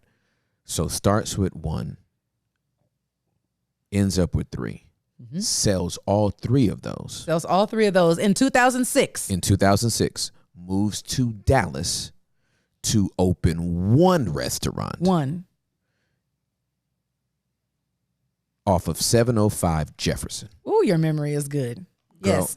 I'm watching it. I'm watching this. I ain't listening. I'm watching, right? So 705 Jefferson starts that restaurant and now is poised to sell that one 12 years later. 12 years later. 12 years later, 1 restaurant. 1 restaurant. 12 years later and get 4. 4. I'm so glad you did that because that really is going to play into the rest of the story. Okay. 1 restaurant, Yep. 12 years. Yep. We sell the 1 Yep. to buy 4. Yep. Okay. Okay. So and so the reason why I want to say that, I'm not going to go to the scripture for it, but the majority of people that have been in church more than 6 months should have heard of the parable of the talents. Absolutely. Absolutely. He did not bury it. He did not bury it. He multiplied. He did not get complacent with it. He didn't. He multiplied it. Some people think the guy with 1 talent was hosed. Well, you didn't give him nothing to work with. Okay, if the guy that has 4 flips, if the guy that has 5 flips to 10, and the guy that has 4 flips to 8, that means the guy that has 1 should be able to flip to 2. Right. Correct. And if he's able to do it again, he flips to 4. Yes. And before you know it, he is the same as the dude that had 4 talents. Yes. He just had to start from further back. Yes. Now I'm about to say something that's about to piss some people off. Do it. This skin we're in, it didn't start at the line in this country with everybody else. We had to start a little further back. We started a little further back. But for that to be an excuse, not to catch the F up. Wait a minute. Excuses? What are those? Tools of incompetence built on monuments of nothingness, and anyone who uses them will never succeed? What? You can't have excuses and results. Come on.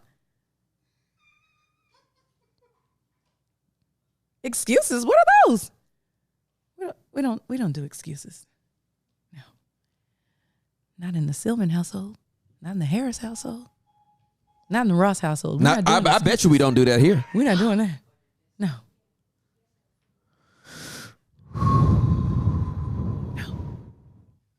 I don't care where you put the starting line. I bet you I catch you. And pass you by. I bet you I catch you. Because what you not going to do is tell me what I can't. Bet you I pass you. It's a great sound effect.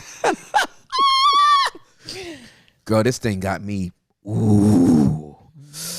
This is my kind of episode right here. You want to see what some dust tastes like?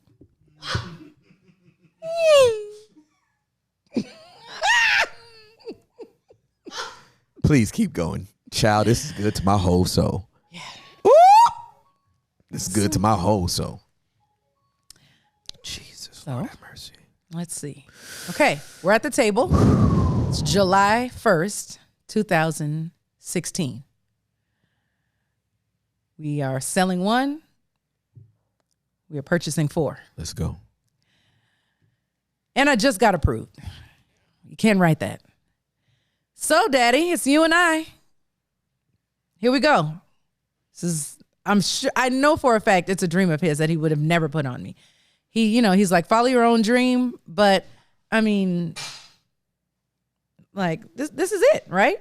This is why he got out the ghetto. Yep. That's exactly right. This is why. This is his why. Okay.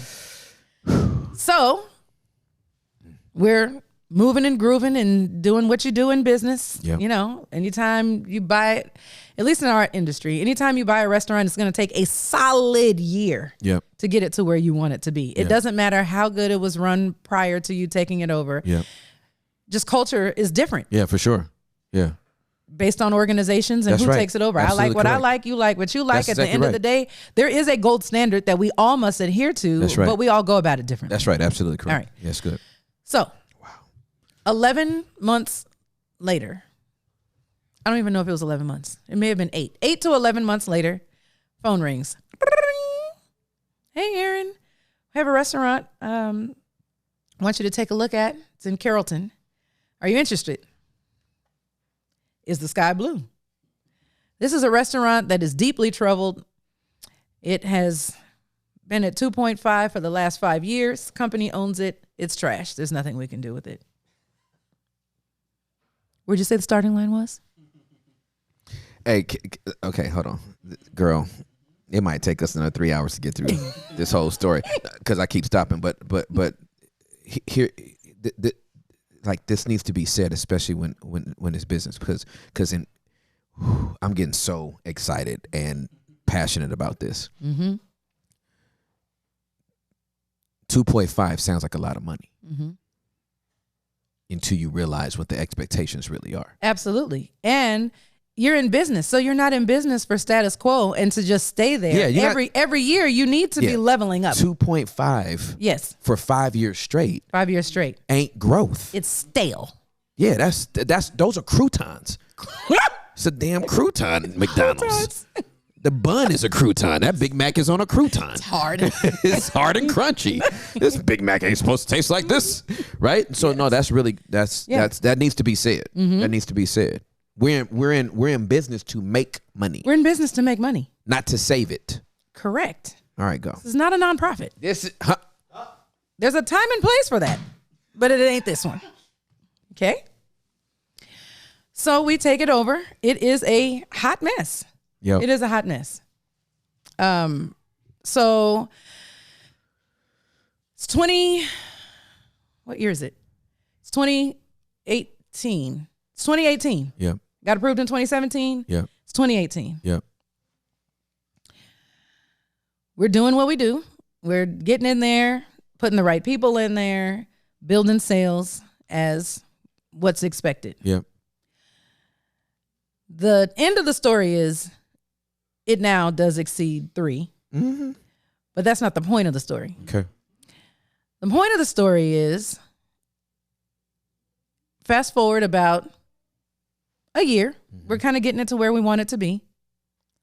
It's 2019. What happened in 2019? The pandemic. 2020. No, end of 2019. Oh, and in 2019, that's when end it of started 2019. affecting It started affecting us. Okay. So Wow. Okay, you're right. We'll go on into 2020. Yep. March of 2020, Oh, yeah, it's a wrap. we're shut down. Yep. Sheesh. The whole world is Yep, shut down. absolutely correct. Doesn't matter what you're doing, Yep. you're affected. Yep, absolutely correct. My dad says, "Yep, I'm done. I'm hanging up my spatula." I said, "Done with what?" What spatula? The one mom is in there flipping eggs with? What do you mean? You're done. Well, Joy, and I quote, "I feel like I'm in the way." In the way of your business? You're not in the way. Yes, I am. Every time I get ready to do something, you've already done it. I don't want to hinder growth and progress. You got it. Can I dip your dad in gold Listen, he is. and put him on? He's gold. He is pure gold. Tried and true through the fire and has come out pure gold. So your dad gives me hope for boomers. Where are my kids? They're constantly. That's hilarious. Yes. They give me hope for boomers because there are so many boomers that lack the self-awareness to know when to call it. You're right. They are successful. If your dad would have stayed, he would have continued to be, and you would have been right by his side. Right by his side. he didn't do anything illegal. No. He didn't do anything immoral. No. So who's going to tell him when to stop? It's his business. It's his business. Who going to ever tell him when to stop? I talk to this with lead pastors all the time. Outside of illegality and immorality, who going to tell you when to lay it down? Same thing with Jesus. Jesus said, no man can take my life. I lay it down. Yes. So he was only going to go when his father told him to. Yes. But But in business, you got to be able to be self-aware enough to know the next person got it. preach, sir. As opposed to going, I'm going to still build my own American Ninja obstacle course Yes. for you to go through to prove to me. You got to go through the same exact thing Yes. that I went through. You're going to have your husband record all the manuals onto cassette tapes like mama did for me, and you go through my same exact trajectory, then you can have what I have. Yep. Do you know that Elisha wasn't around for Elijah's life? Right. That boy got in on the tail end. Yep. And the only requirement was, if you see me when I'm taken up. You ain't got to go through. I'm getting chills. Yes. You ain't got to go through what I've gone through. Yep. You don't have to have been where I've been. Yep. You didn't have to endure what I endured. Yep. You didn't have to work like I worked. But if you see me when I go up, everything that I've done, you'll get to do double. Listen, that is wisdom, but let me tell you, it is all about appreciation. Had I not seen all that my dad had gone through, Right. I would not have the level of appreciation. I didn't go through all of those things, Right. but I saw it Yep. and I could appreciate it Yep. and I honor it. Yes, that's great. Absolutely correct. I will run this organization to the best of my ability daily. That's right. Daily. Absolutely.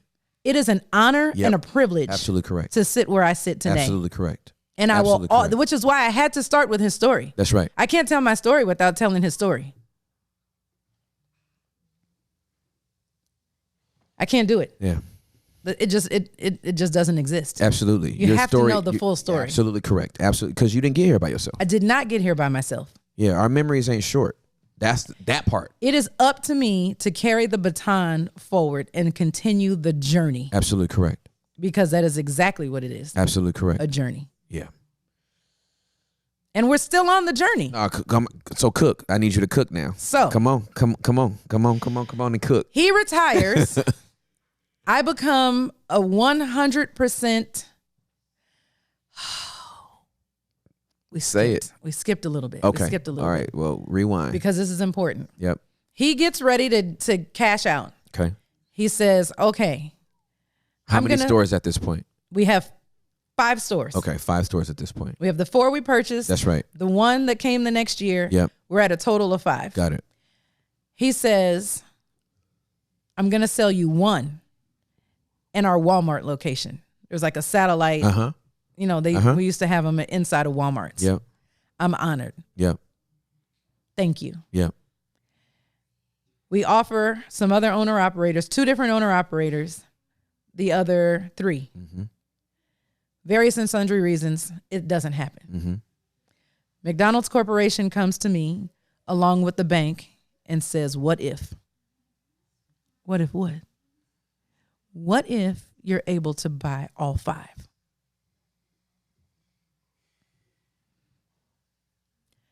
I said, that's not what my bank account says. The way my bank account is set up, the The way debit my bank and the account credit. is set up. I usually use my debit card on these days, but I use the credit for the other days. And then when I have to do the fry money, I usually call the bank. Exactly. That part. I said, what if?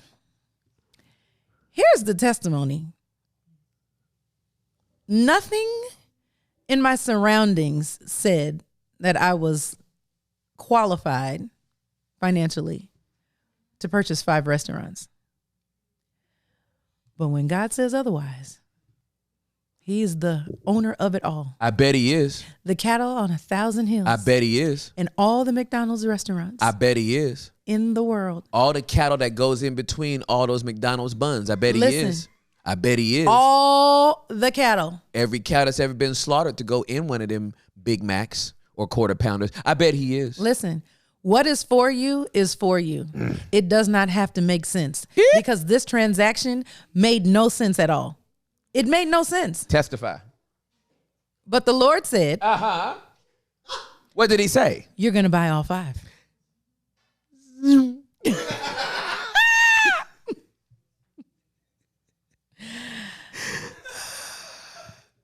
And here we are. Well, no, that's not where we are. Exactly. That is not where we are. Because if you thought I was going to let you get away Here with we- that. So there we were. There we were. There we were. Uh-huh. With all 5 locations. Yep. My mind is blown. The Lord, like my entire life is wrapped up in Ephesians 3:20. That's my life. That's my testimony. Girl. It's my life story. One of my favorite verses. That is who I am. If you look up joy in the dictionary, it should say Ephesians 3:20. Look it up. Child, it's one of my favorites. I'm only pulling it up because I just think it's beautiful to reference. We need to pull it up because at the end of the day, what people say don't matter. It doesn't matter. All I know is my father taught me to do one thing growing up and one thing only. You know it's tatted. It's tatted. I'm going to tell you what this one thing is, and then you're going to read that verse. Yes, ma'am. Deal? Yes, I am. Yes, Deal? I am. Yes, I am. He said, Yes, evangelist. he not only did he say, Uh-huh. he said, and he showed me, Mm-hmm. you must give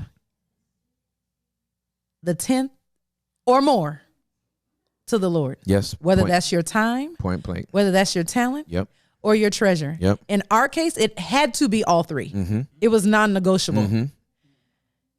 And when you do that, you will see that the Lord, Now, all glory to God, who is able, who's able, through his mighty power at work within us, to accomplish infinitely more than we might ask or think.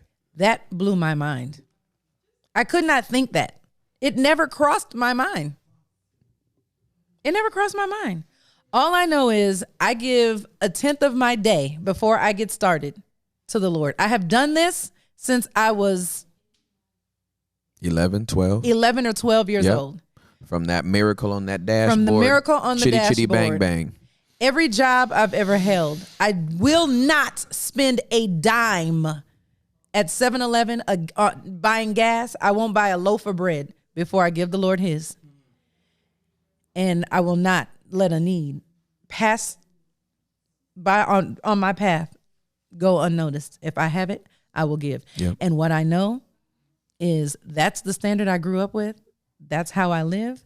And as a result, the Lord continues to do things to blow my mind that I cannot ask or think. I don't have the capacity Yep. to ask or think. Yep. People ask me all the time. I have a meeting today after this, and they've already asked me, how many restaurants do you want to own? I don't have a number. I don't have a number. It might be where I am today. It might be a multiple of that. It's whatever the Lord says. That's my plan. That's not a plan. It's not your plan. It's my plan. It's my plan. I have no idea what the Lord has in store. I don't know what the future holds, but I do know who holds my future, and that's my plan. That's my plan. I know that I'm walking in my purpose. I know that. We haven't even gotten to that. I don't even know if we will. I know that I'm walking in my purpose. Absolutely. I know what my purpose is. Absolutely. And I know that the Lord has blazed the trail through my father and now through me. And I don't know what the future looks like. So, We can finish this story real quick. Unless you no, girl, please. Okay, please we're not finish. doing that. No, please. Okay, we are going to do it. Please, okay, so please, it's 20. please, It's 2020. Yep. I have 5 restaurants. Yep. We go through the pandemic. Mm-hmm. This is uncharted territory for us all. I have no idea what this looks like to run 5 restaurants, and all of this mayhem is going on. So we're figuring it out. So things start dying down. It's 2021. Almost to the day. It's March. It's February. It's February 2021. McDonald's Corporation calls. They say, we have a 5-store deal for you in Austin, Texas. I said, the ink is not dry on the last contract. Really? Yes. There's a 5-deal package that has your name on it. Are you ready? I stay ready, so we don't have to get ready. That it just is, right? Yeah, indeed. Sometimes the math doesn't math, and sometimes the answer is no. And if the answer is no, then it wasn't for me. That's right. And I'm okay with that. Thank you, Rico. There's more. Thank you, Rico. There's more than enough to go around. That's right. My time will come. That's right. Hey, I'm like, look, I live in Dallas. I'm stationed here. I'm willing to commute. I will live in Austin, but I still have a patch here. So if you're open to me living in 2 places, let's go. Go visit. May 1st. We just had our 1-year anniversary. We have 5 locations in Austin. We have 4 locations in Dallas because I closed the Walmart. Got you. We closed the Walmart during the pandemic. Mm-hmm. And the exact same thing happened. It didn't make sense on paper. It didn't make sense. But I'm not up every night wondering how the bills are going to get paid. I bet you not. Because the Lord has provided every single step of the way. You're here like, well, of course your bills are paid. You own and operate 9 McDonald's restaurants. Yes, but those big numbers we talked about come with big bills. That's exactly right. They come with real big bills. Absolutely. $3 million is not net. Correct. That part. It's not. It's not. It's just not. It's not. That's not how business. I'm trying to put some people on. Yes. Why do you think I had her on? Yeah. Correct. Trying to help people that have aspirations to be That is correct. entrepreneurial. That is correct. Okay. That number does not trickle down to the bottom line. No, it does not. It does not. There's a whole lot. Oh, So when y'all are like, lot. how come the shake machine's not working? How come the ice machine? That's the number one question I get. You in McDonald's? We got to pay for those things. Absolutely correct. When they break down, you got to pay for them. Absolutely. Those people that are like, will you be using your mobile app today when you pull up to the speaker? They have rates attached to them. That's we have exactly to pay right. for those people. That's exactly right. And we pay them well, despite what people think. Right. Thanks to all the things that have happened in the world, like, yes, some of them make a great living. Mm-hmm. They're expensive. Mm-hmm. There's a lot that goes into There's it. a lot goes into it. Mm-hmm. So here we are. That brings us to current day. Current day. Within that time period during the pandemic, my oldest child went to college. Mm-hmm. I must have gotten jealous because then I went back, I got my MBA. Mm-hmm. Mm-hmm.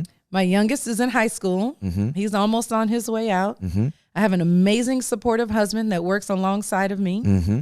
He's a pastor of a church. He also works with me in the business. Mm-hmm. And we are building a generational empire for our children, should they decide. Right now, they're not interested. And Right. guess what? It's fine. It's fine. It's fine. Yep. I wasn't interested either. Yeah. Okay. So this I knew God was just going Come on, God. to show up in our conversation. He always does. And I'm so grateful that you said yes to coming on, because part of what we do in the basement is give you the practicality to stuff other people just preach about. Mm-hmm. Yeah. The sermon's dope. It's inspiring, but it doesn't give you step one. Right. Yeah. Right? Yeah. And so we talk about generational blessings, right? And we all sing the blessing song. And your children, and their children, and their children, and their children, may the favor, what is it? Be upon you for 1,000 generations, and your family, and their children, and their children, and their children, Yeah. and the grandchildren, and the other grandchildren, and the other grandchildren. I don't know if that was and for then the voices great-grandchildren, or- and the great-great-grandchildren, and the great-great-great-great-great-grandchildren, Yeah. and the Yes. great-great-great-great-great-grandchildren. But nobody got their home in the trust. Wow. That's a whole nother podcast that somebody else could talk about, but we're not gonna go there today. And nobody has We life will. insurance when they die. Woo! Wait, GoFundMe is not normal? And we're having freaking car washes Talking about the car wash. to bury people that we love. Yes. But they didn't leave anything Yes. to anybody. So the person dies, the whole family has to scramble Yeah. and gather resources not to put into an investment vehicle, just to put you in the ground. Listen. Or burn you up. That's the thing. It's happening every single day, and we are here today to stop it. That's why this pod is on. That's right. To let people know this is what generational blessings look like. Yes. It looks like the establishment of something in one generation to set up the next generation. And let me tell you something. My father, when he retired, he said he would never retire. He retired. He said, the only thing I need going forward is for you to buy me a sandwich. If I'm ever hungry, buy me a sandwich. So every time my parents are in our presence, my husband and I dare them to pull out something. I to pay for it. I dare you. not after everything you done for me. I dare you. Child. My parents so my great grandfather established a rural paper route in East Texas in conjunction with the Dallas Morning News. Okay. This is early 1900s, early. okay? Mm-hmm. I think he got up to like 20 employees or something. Mm-hmm. That's first of all, you just need to just stop right there. Early 1900s, your great grandfather, the one that looks like you, Enoch Elijah Ross Sr. had 20 employees. delivering newspapers to East Texas. He bought a Model T Ford off the assembly line. Wow. And in East Texas, they called him the uppity nigger from East Texas because he had money and employees. I understand. Okay. Moves to Dallas when it was predominantly white.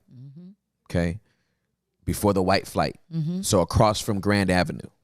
Okay. In one generation, that wealth goes away. One. Is that the same reason that the next generation owner operators I grew up with are no longer in the system? One generation, it went away. One generation. Okay. So in one generation, it goes away, which means my father has to start over from scratch. And it ain't at the line. Yeah. He don't even go back to the line. So he works 33 years at the Postal Service. My mother works 30 years for the LAPD. Yep. They take us out the hood. Before the hood, it was already in my oldest brother because he's 10 years older than me, but it was not in me and Miles. He moves us out.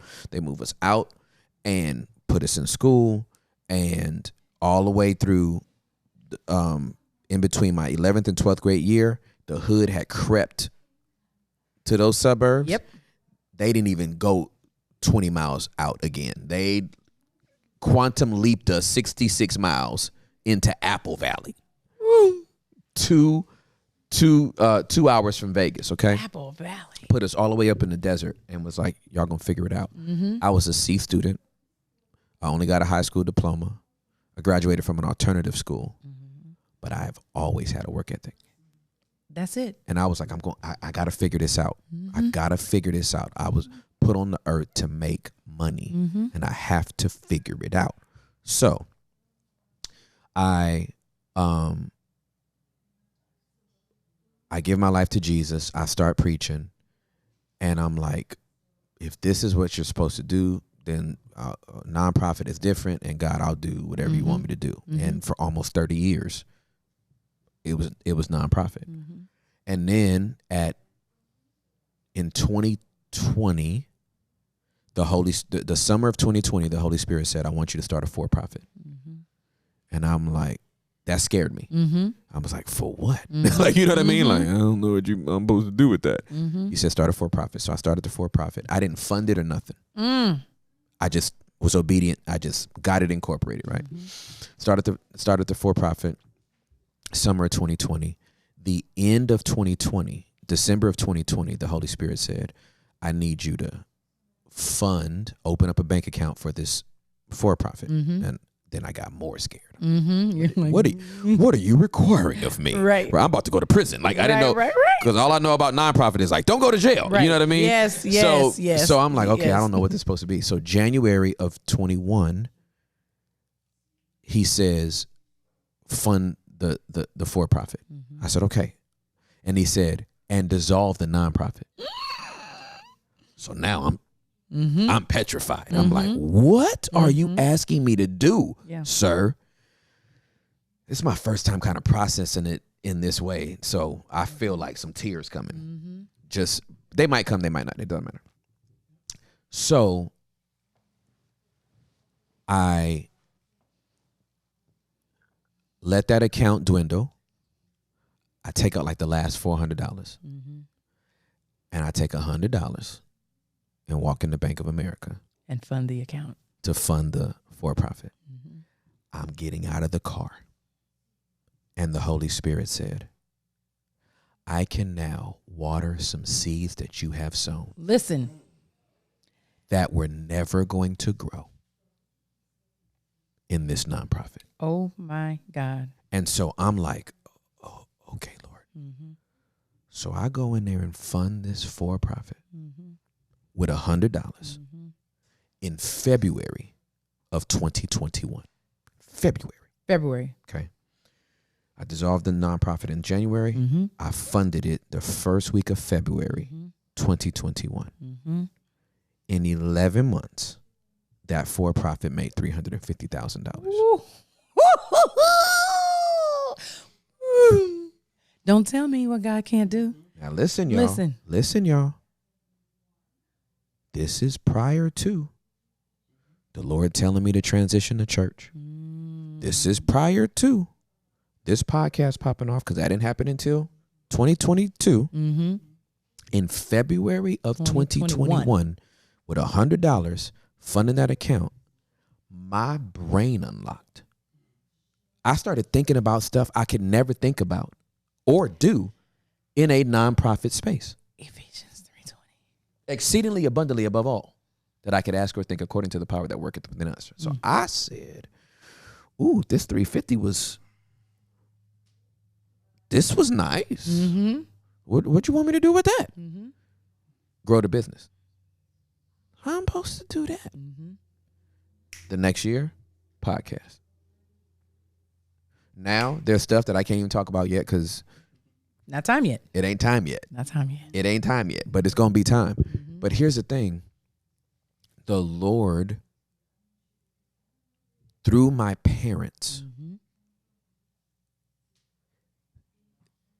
saying, we're not going to stay at this poverty level, even though we had to. It didn't transfer to the next generation, but we are going to come back and platform you. Stabilize it so that you can spring off from here. Yes. It's up to you how far you take that. You had a firm foundation. But they gave me a firm foundation. Yes. They stayed together happily. Yes. Not for the kids. Right. Yes. They worked their jobs. You talking about your daddy worked 8 hours. My dad worked nights all 33 years. 80 hours, but yes. Okay. Yeah. 80 hours. 80 hours, right? Yeah. My daddy worked nights and took care of us during the day. Wow. So I don't know. We was in our 20s before we figured out. Right. When did he sleep? Right. When did they sleep? When did they sleep? That's what I'm saying. The sacrifice. Like, we don't even know. When you're growing up, you're just thinking, that's my dad and that's my mom. Yes. And you don't know what they doing behind the scenes. Correct. but they platformed us and stabilized us.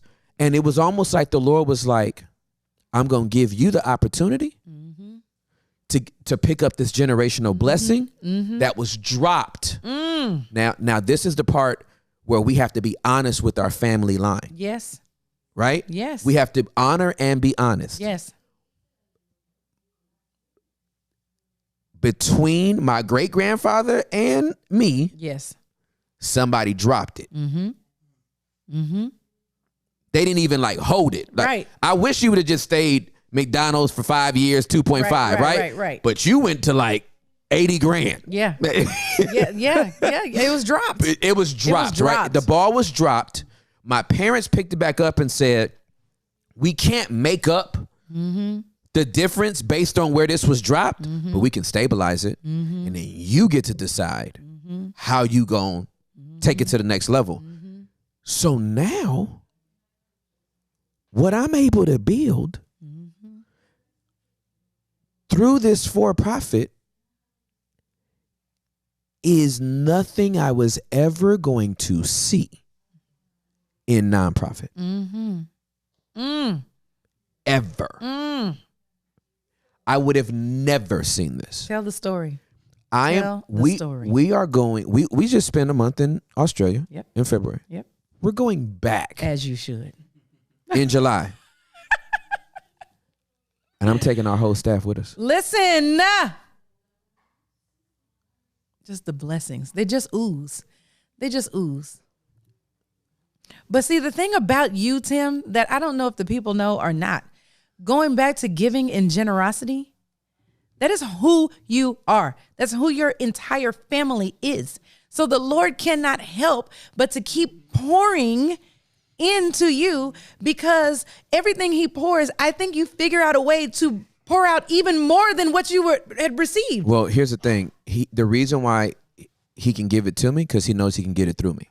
Every time. Every single time. I've never met someone our age more generous than you. Oh. Never. Listen, I started early. I went to 5 schools in 6 years. Wow. And it's gone from there. I know a lot of people. Yeah. I've never met anybody more generous than you. But your life reflects it. Thank you. It is. The Lord will continue to bless you, to bless other people. Yeah. It's his math. It's God math. It is God math. I wish people can understand.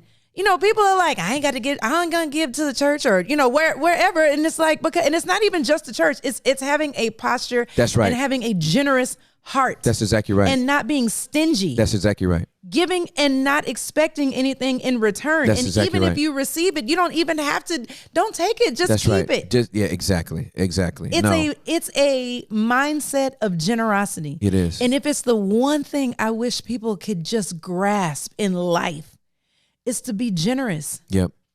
You have to be generous. Yeah, you have to be. If you want to know the secret, I'm going to tell you this story real quick. Somebody asked my dad for business advice. They knew he was an entrepreneur. He knew their grandparents were sharecroppers. Your family was poor. Yep. You created this life, a platform, a foundation for generational wealth. Yep. How did you do it? I'm looking at going into a new business venture. Yep. And I want to make sure I make the right decision. He gave them 3 pieces of advice. He said, you need to pray about your next move. You need to get involved somewhere in some local fellowship of a church, and you need to give. They say, I can't do that. You're lying. Stop. I'm not lying. What? I can't do it. I might be able to do one of the 3. That was his business advice. They were searching for business advice. Doesn't matter the business. It didn't matter the business. He said, "This. If you're asking me for my business advice, I'm telling you telling you what it is." And he's successful. Successful. And you're not gonna take that? You're asking me for advice on the blueprint of how to build a successful business. I'm giving you the blueprint. I can't do it. Wow. Okay. It's people's mindset. They're like, this, I don't know. It's hoodoo, voodoo, this God thing. I'm deeply spiritual. But no. but don't know his name and won't say his name. And I'm not talking about God, because everybody got a God. I'm talking about that Lord, though. Yes. Can they say his name? The American one is Jesus. Jesus. The Hebrew one is Yeshua. That's what he goes by when he comes back. That's what he's going. I bet you he don't say Jesus. First name Jesus, last name Christ. Yeah. So I mean, No, that's you great. know, Unbelievable. that's just what it is, and it's the only thing I know as well. So I know it's true. I know it's true. I've lived it 44 years. I've watched it, and now I've experienced it.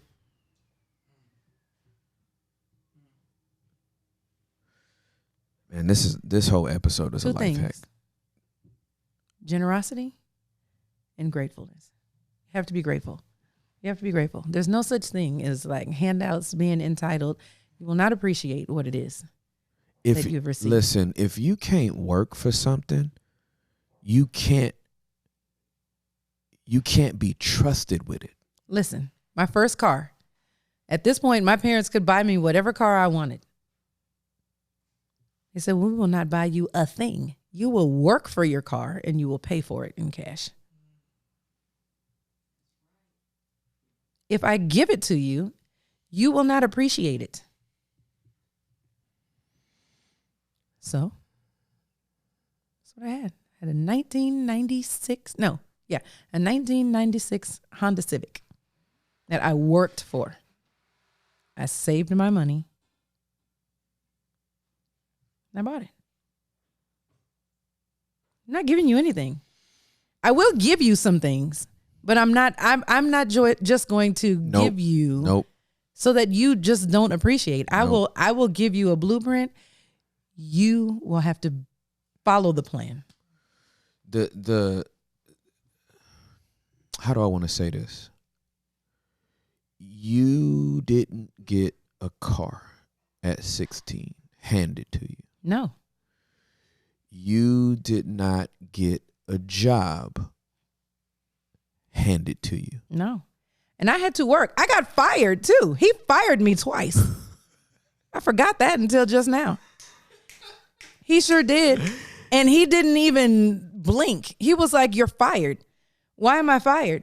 Because you are the boss's daughter and you are talking too much. When you need to be stocking and cleaning, you're socializing. So you're fired. I had to be persistent to beg for my job back. Your dad is a national treasure and should be protected at all costs. Yeah. Okay.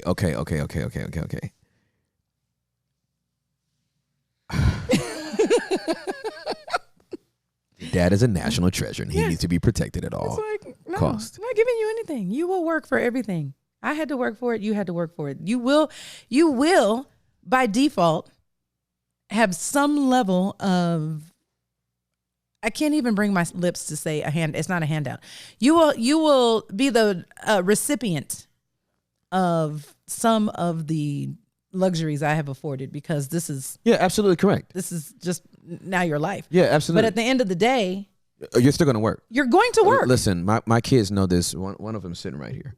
My boys know this right now. Yeah. I had to like give them like Cosby Show 101. Yeah. Y'all ain't rich. No. Y'all haven't worked for a thing. Y'all ain't wealthy. Yeah. Your mom and I have money. Yes. You don't. You ain't got none. Mm-hmm. Right? Mm-hmm. You live in our house. Mm-hmm. Our names are on that mortgage. Mm-hmm. Yours are not. Mm-hmm. Right? Mm-hmm. You can have a Barbara and Shirley conversation, different context, but those clothes on your back, I bought them. Exactly right. Exactly. Those shoes you wear. That bed you sleep in, that blankets you put on. Like, okay, so the by default, you being in this house, there are some blessings that are going to automatically transfer to you. Mm-hmm. And you also need to know that without a work ethic, everything that is privilege and not right Yep. can be excluded from you Yes. based on your behavior. That is correct. Woo, woo, woo. Listen, I tell my kids from the time they couldn't even understand what I was saying. I said, sons, life is about choices. And how I parent you will be your choice.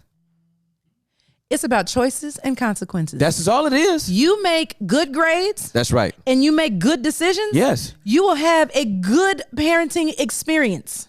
You make bad grades and bad decisions. Yep. Your life will be hell.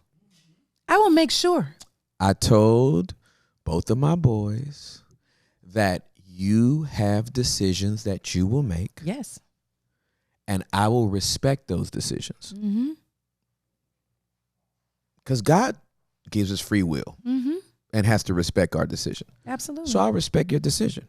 You also going to have to respect mine. Yep. Love it. Love it. That's all life is. That's Even all- as an adult. Absolutely correct. It's about choices and consequences. That's exactly right. You're in situations that you don't like. That's well, right. you really need to take a look at yourself, because That's I right. promise you somewhere in that, That's right. some things are beyond our control. I Yep. would acknowledge that. Yeah, absolutely. But at the end of the day, it's all about choices That's and right. consequences. You want to live a hard life? Yep. It's because you made some choices That's that were absolutely just correct. not good. That's absolutely correct. That is absolutely, unequivocally, truth.com/facts. How many choices do we make in a day? Yeah. Thousands. Thousands of choices. Thousands. Thousands and of they choices. all have consequences. That's exactly and right. all consequences are not bad. That's exactly right. They are good Yep. and bad. Yeah, absolutely. But life is made up. Of decisions, point blank period. I really hope that people can grasp how much free knowledge this is. Free 99. This is Proverbs personified right now. I want people to win, Yes. but winning takes work. Winning takes work. It takes discipline. It takes persistence. Listen. It means you say no to stuff that you want to do Sacrifice. so that you say yes to stuff you don't want to do, Correct.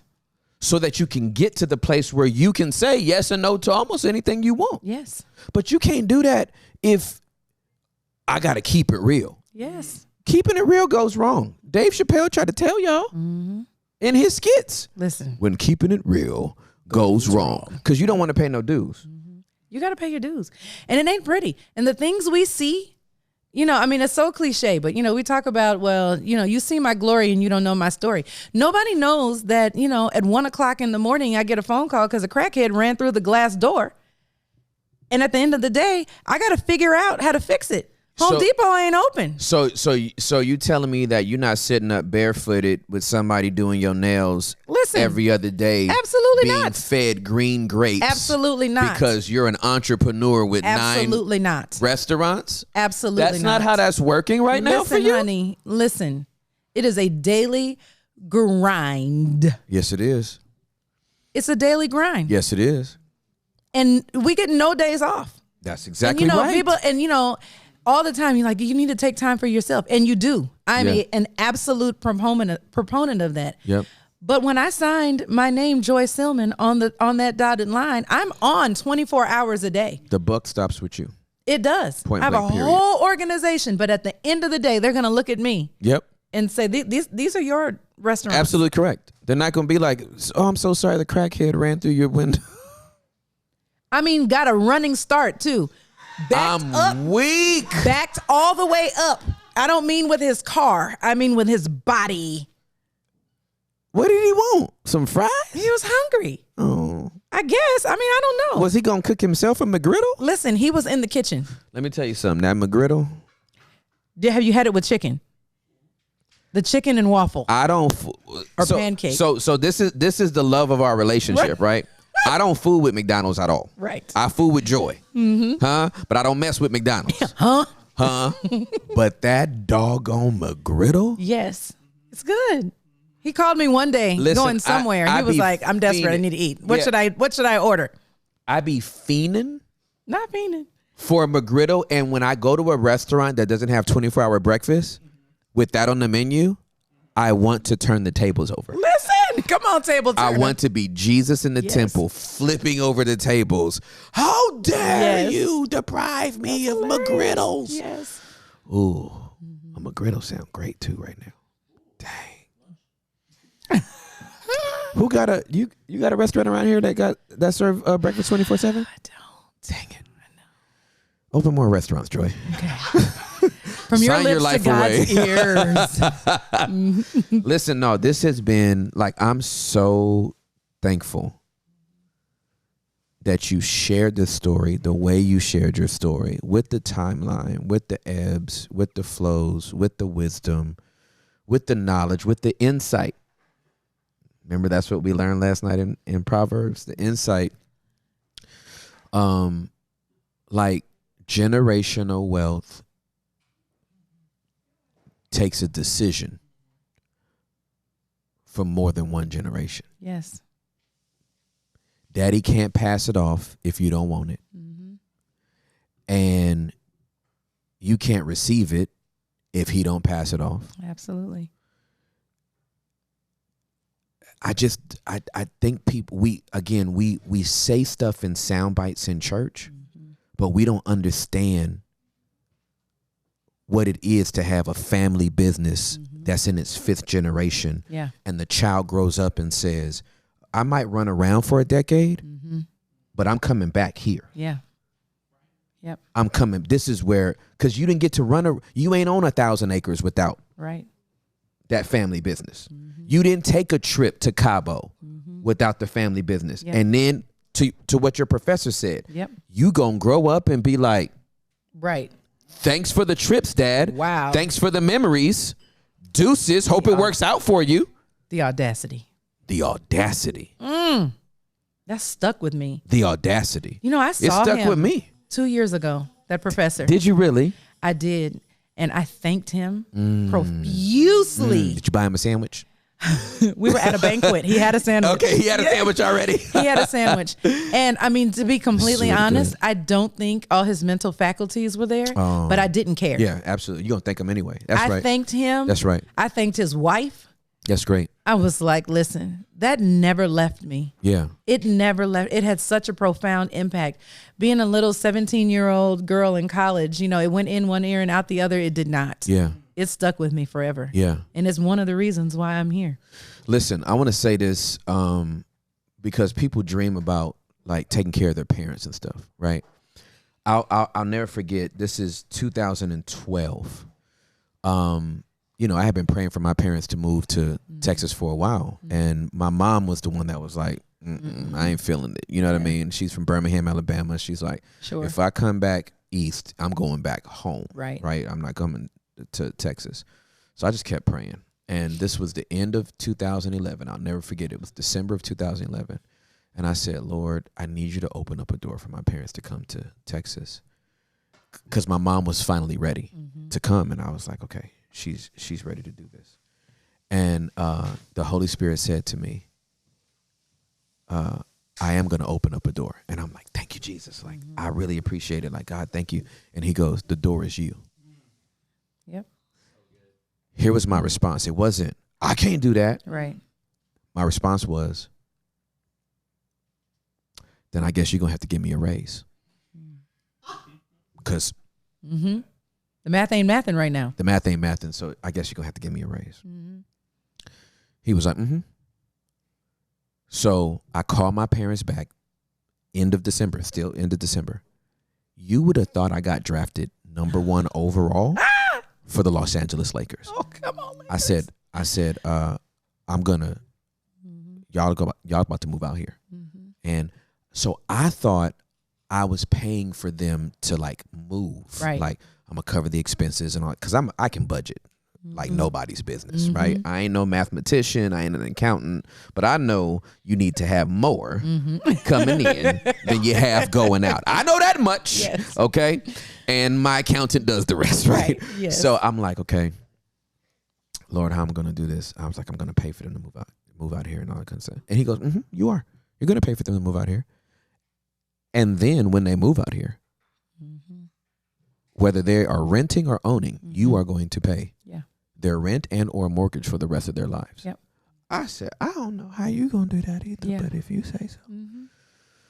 So Yep. I started moving by faith in March, getting everything together, bought their plane tickets. They sent me on a one-way Greyhound bus ticket in 1997 to move to Texas. I bought them two one-way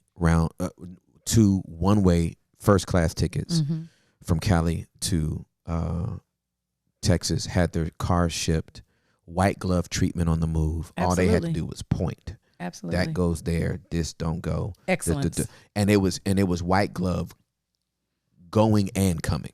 That's it. So put the living room furniture here. They didn't unbox no thing. Honor.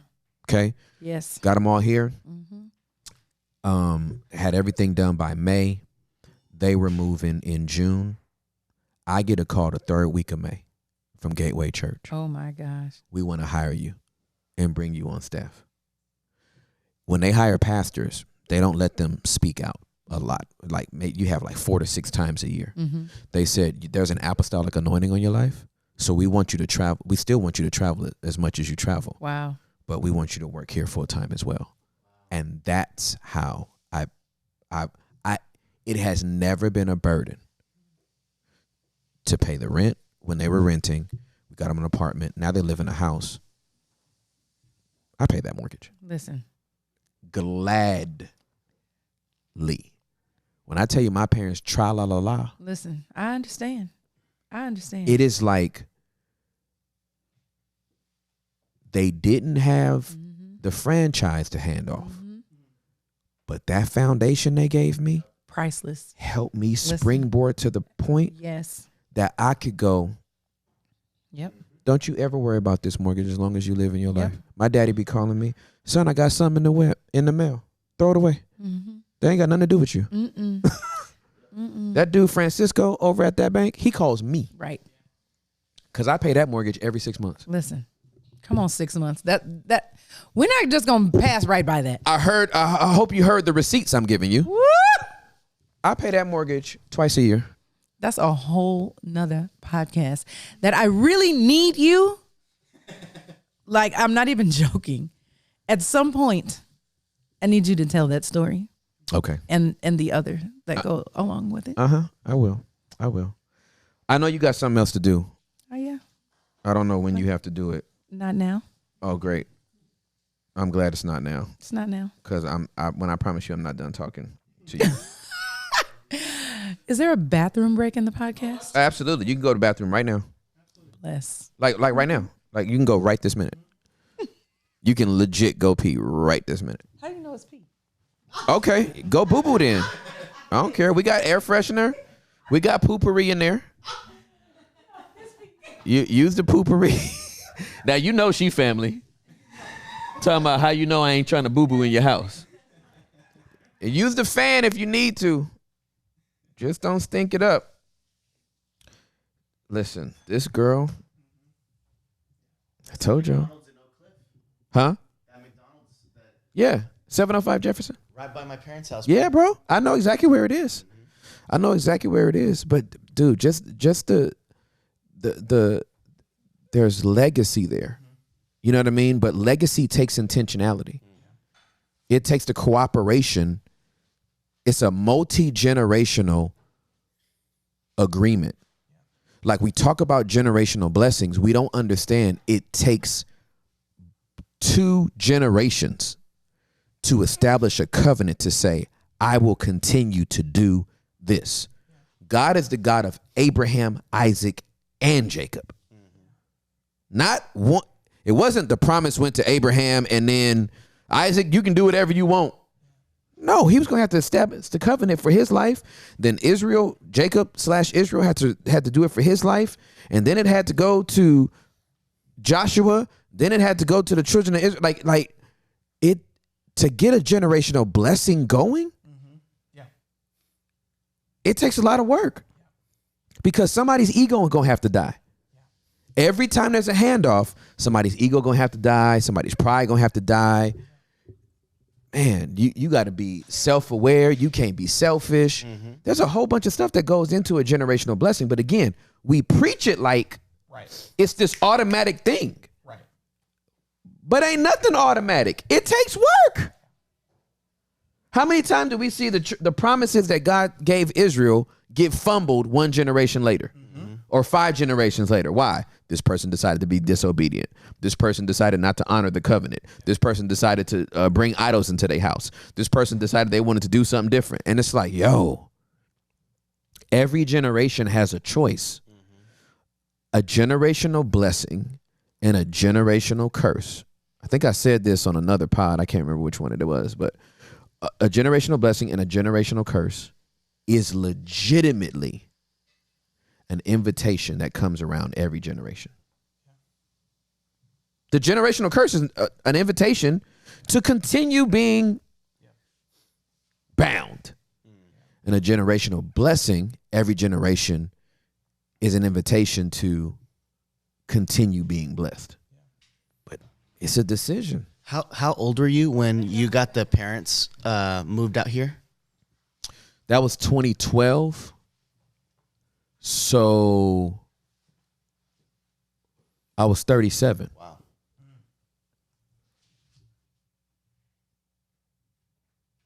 I essentially allowed my parents to enjoy their retirement in the way that they had never been able to experience when I was 37 years old. That's awesome. I retired my mother-in-law from her job in 2008. Didn't I do it, Mommy? Oh. Mommy got up one night because she was working in collections, and that job was stressing you out. And she was like, and they was doing away with like the bottom 10% every month if you didn't make the quota or whatever. And she was like, it's just stressful, and we got to take these tests and all that kind of stuff. And I looked at her. Taking your last test. I said, I'll never forget this as long as I live. I looked at Mommy and I said, you gave birth to my wife. I said, I can never repay you back for that. I said, you never have to work another day in your life. She was like, but I'll never, this was the Holy Ghost moment. This was a Holy Ghost moment. This was a Holy Ghost moment. I said, she said, but I haven't hit retirement age yet. And this was like, there was just this Holy Spirit moment in me. I looked at her and I said, I am your retirement. Whoop. Hello, retirement. Is that what I said? I said, I am your retirement. I said, you call them in the morning. You call them in the morning and tell them you're not coming back. Wow. Wow. I love that. So 08 for Mommy, and then 2012 for my parents. The Lord put Juliet and I in a position to be a blessing to the people that stabilized our life so that we wouldn't be on the streets, so that we wouldn't be on drugs, so that we wouldn't be having babies out of wedlock. Yes. Right? Yes. They put a foundation of holiness and the fear of God on the inside of us. And though we didn't navigate it perfectly, we progressed. Yes. And so we honor them. Absolutely. With our lives, but we honor them with what God has been able to bless us with. Yes. They ain't paying for nothing. I don't want them to pay for nothing. I understand. Absolutely. Every time I take my daddy out for a sandwich, he trying to look at the price. I said, that side of the menu ain't your business, sir. Right. Yes. Your side of the business is the steak and the eggs and whatever you want, and the Wagyu beef and the sea bass and the carrot cake and all the things. No, this is a blessing. It's a blessing. And to be able to do it, because most people don't start taking care of their parents until they 50s. Right. Right? Most times it's like 50s and 60s you start taking care of your parents. Yep. The Lord gave us the honor. Thank you, Lord. No burden. Honor. It is honor. 30 in our 30s? Where they do that at? Nowhere. Child. Honor your mother and father that your days may be long on the earth. Long. Mm-hmm. I even put a K on the end of that. Long. Long. Yes. Joy Silman. Lord have mercy. T. Ross. This pod is of God. Thank you.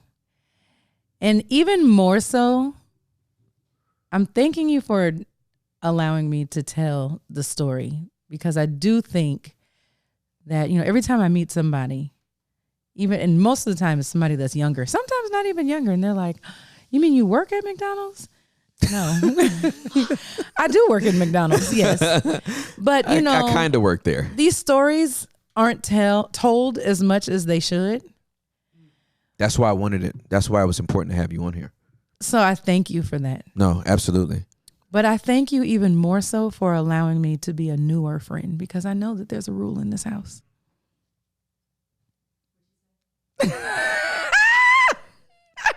She said she's thanking us for being a newer friend. She said, because I know there's a rule in this house. Because we know that, we've talked about the Lord and how he does exceedingly abundantly more we can ask or think. And it's true in every aspect. He had to do it for you to get in this family. Listen, I understand. And don't take that for granted either. Grateful and not for granted. I appreciate you guys. No, we love you. I appreciate Jesus for allowing our paths to cross. And when Juliet Ross said no, Jesus said yes. That's a tough cookie right there. Hey, let me tell you. But she can't outbox God. It ain't gonna happen. So let me tell you why Joy is expressing this level of gratitude. Mm-hmm. Because Juliet has a commandment. Yes. This commandment stands true. It's in the book of Juliet 24/7. Mm-hmm. And Joy's life has an asterisk by it. It does. Because this commandment did not apply to Joy as it has applied to all people. It must be the 3 J's. It's like Juliet, Joy, and Jesus. It must be. It was the Trinity. The J must have got you. It was the J. But let me tell you what Juliet's commandment is. I don't do new people. Period. There's a period. There's not a comma. There's not a thou. It is just, I don't do new people. Mm-hmm. And my wife don't. Oh, I know. My wife don't do no new people. Mm-hmm. But this good old Joy. Somehow I got in by the skin of my chinny chin chin. The Lord loves you. Does. Because not even just to get in the family, but you twins with my wife? Yes, honey. My wife ain't got no twin. And it's you, and you brand new. Like, you only been here for like the last, 3 years? No, it's been a little longer than that. Oh, is it been longer than that? 4 or 5? Mm-hmm. Yeah. 5? I know. Yes. Because all of her friends are at least 20 years in. That's it. So as a result of that, it's been about 5 years for us. So it's 25. My bragging rights is that I met you first. You did. I met you first. That is true. Yeah. So that too was a total God moment. We have the same zip code. We do. We share the same zip code. It's unbelievable. The Lord loves us a lot. Mm-hmm. All right. This has been your episode of Black Excellence, brought to you by The Basement. No. This episode is. This is about to bless so many people. Thank you. That's my prayer. Thank you for your time. This was not for us. Thank you for the gift of this story. This story is beautiful. It's glorious. It's vulnerable. It is sequential. Oh, you have no idea. I know how you love a story. If every guest told stories like you, if they recapped their journeys like you, oh my gosh, journey. It was beautiful. Anybody that lives in the Dallas area, 705 Jefferson. No, we sold it. I know you sold it, but it's still there. It's still there. Yeah, you can just go eat there and be like, hey, I'm only in here because I heard the Basement episode. Anybody that's in Austin, go to McDonald's. Yes. Addresses will be in the links. No. I'm just playing. only go to those 5 McDonald's. If you want a McGriddle, here's the only 5 places you can get it. Put on your basement dweller shirt, and maybe you can get $500 on site. Hey, don't think that we don't do that no more. We still do that. I just been bad about posting who gets it. Generous. But I still do the $500 on site.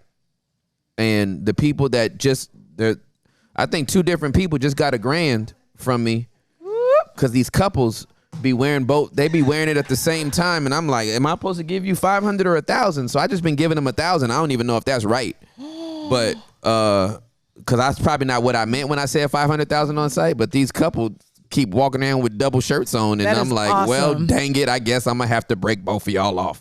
And I'm doing it too, because I mean that thing. Because this is part of the secret sauce of how we continue to be blessed. Generosity. It's not my money, it just happens to be in my account. That's right. All right, girl, we gonna stop. Hey, listen. These gems, they just, man. If you a true business person, you know how valuable this pod is, right? I don't do podcasts crossing my fingers for numbers. I don't care about viewership. I actually don't care about viewership because this whole thing I'm doing is my assignment. Hey, girl. Hey.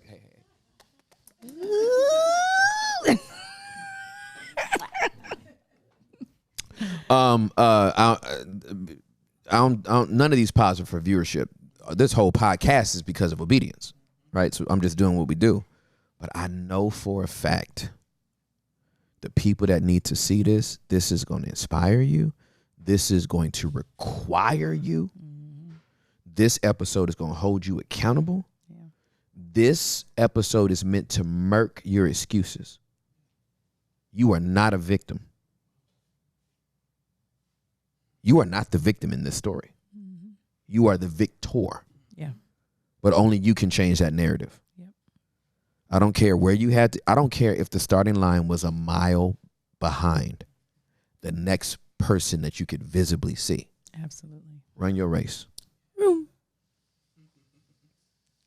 Run your race. Yes. I love y'all. That's it. Peace.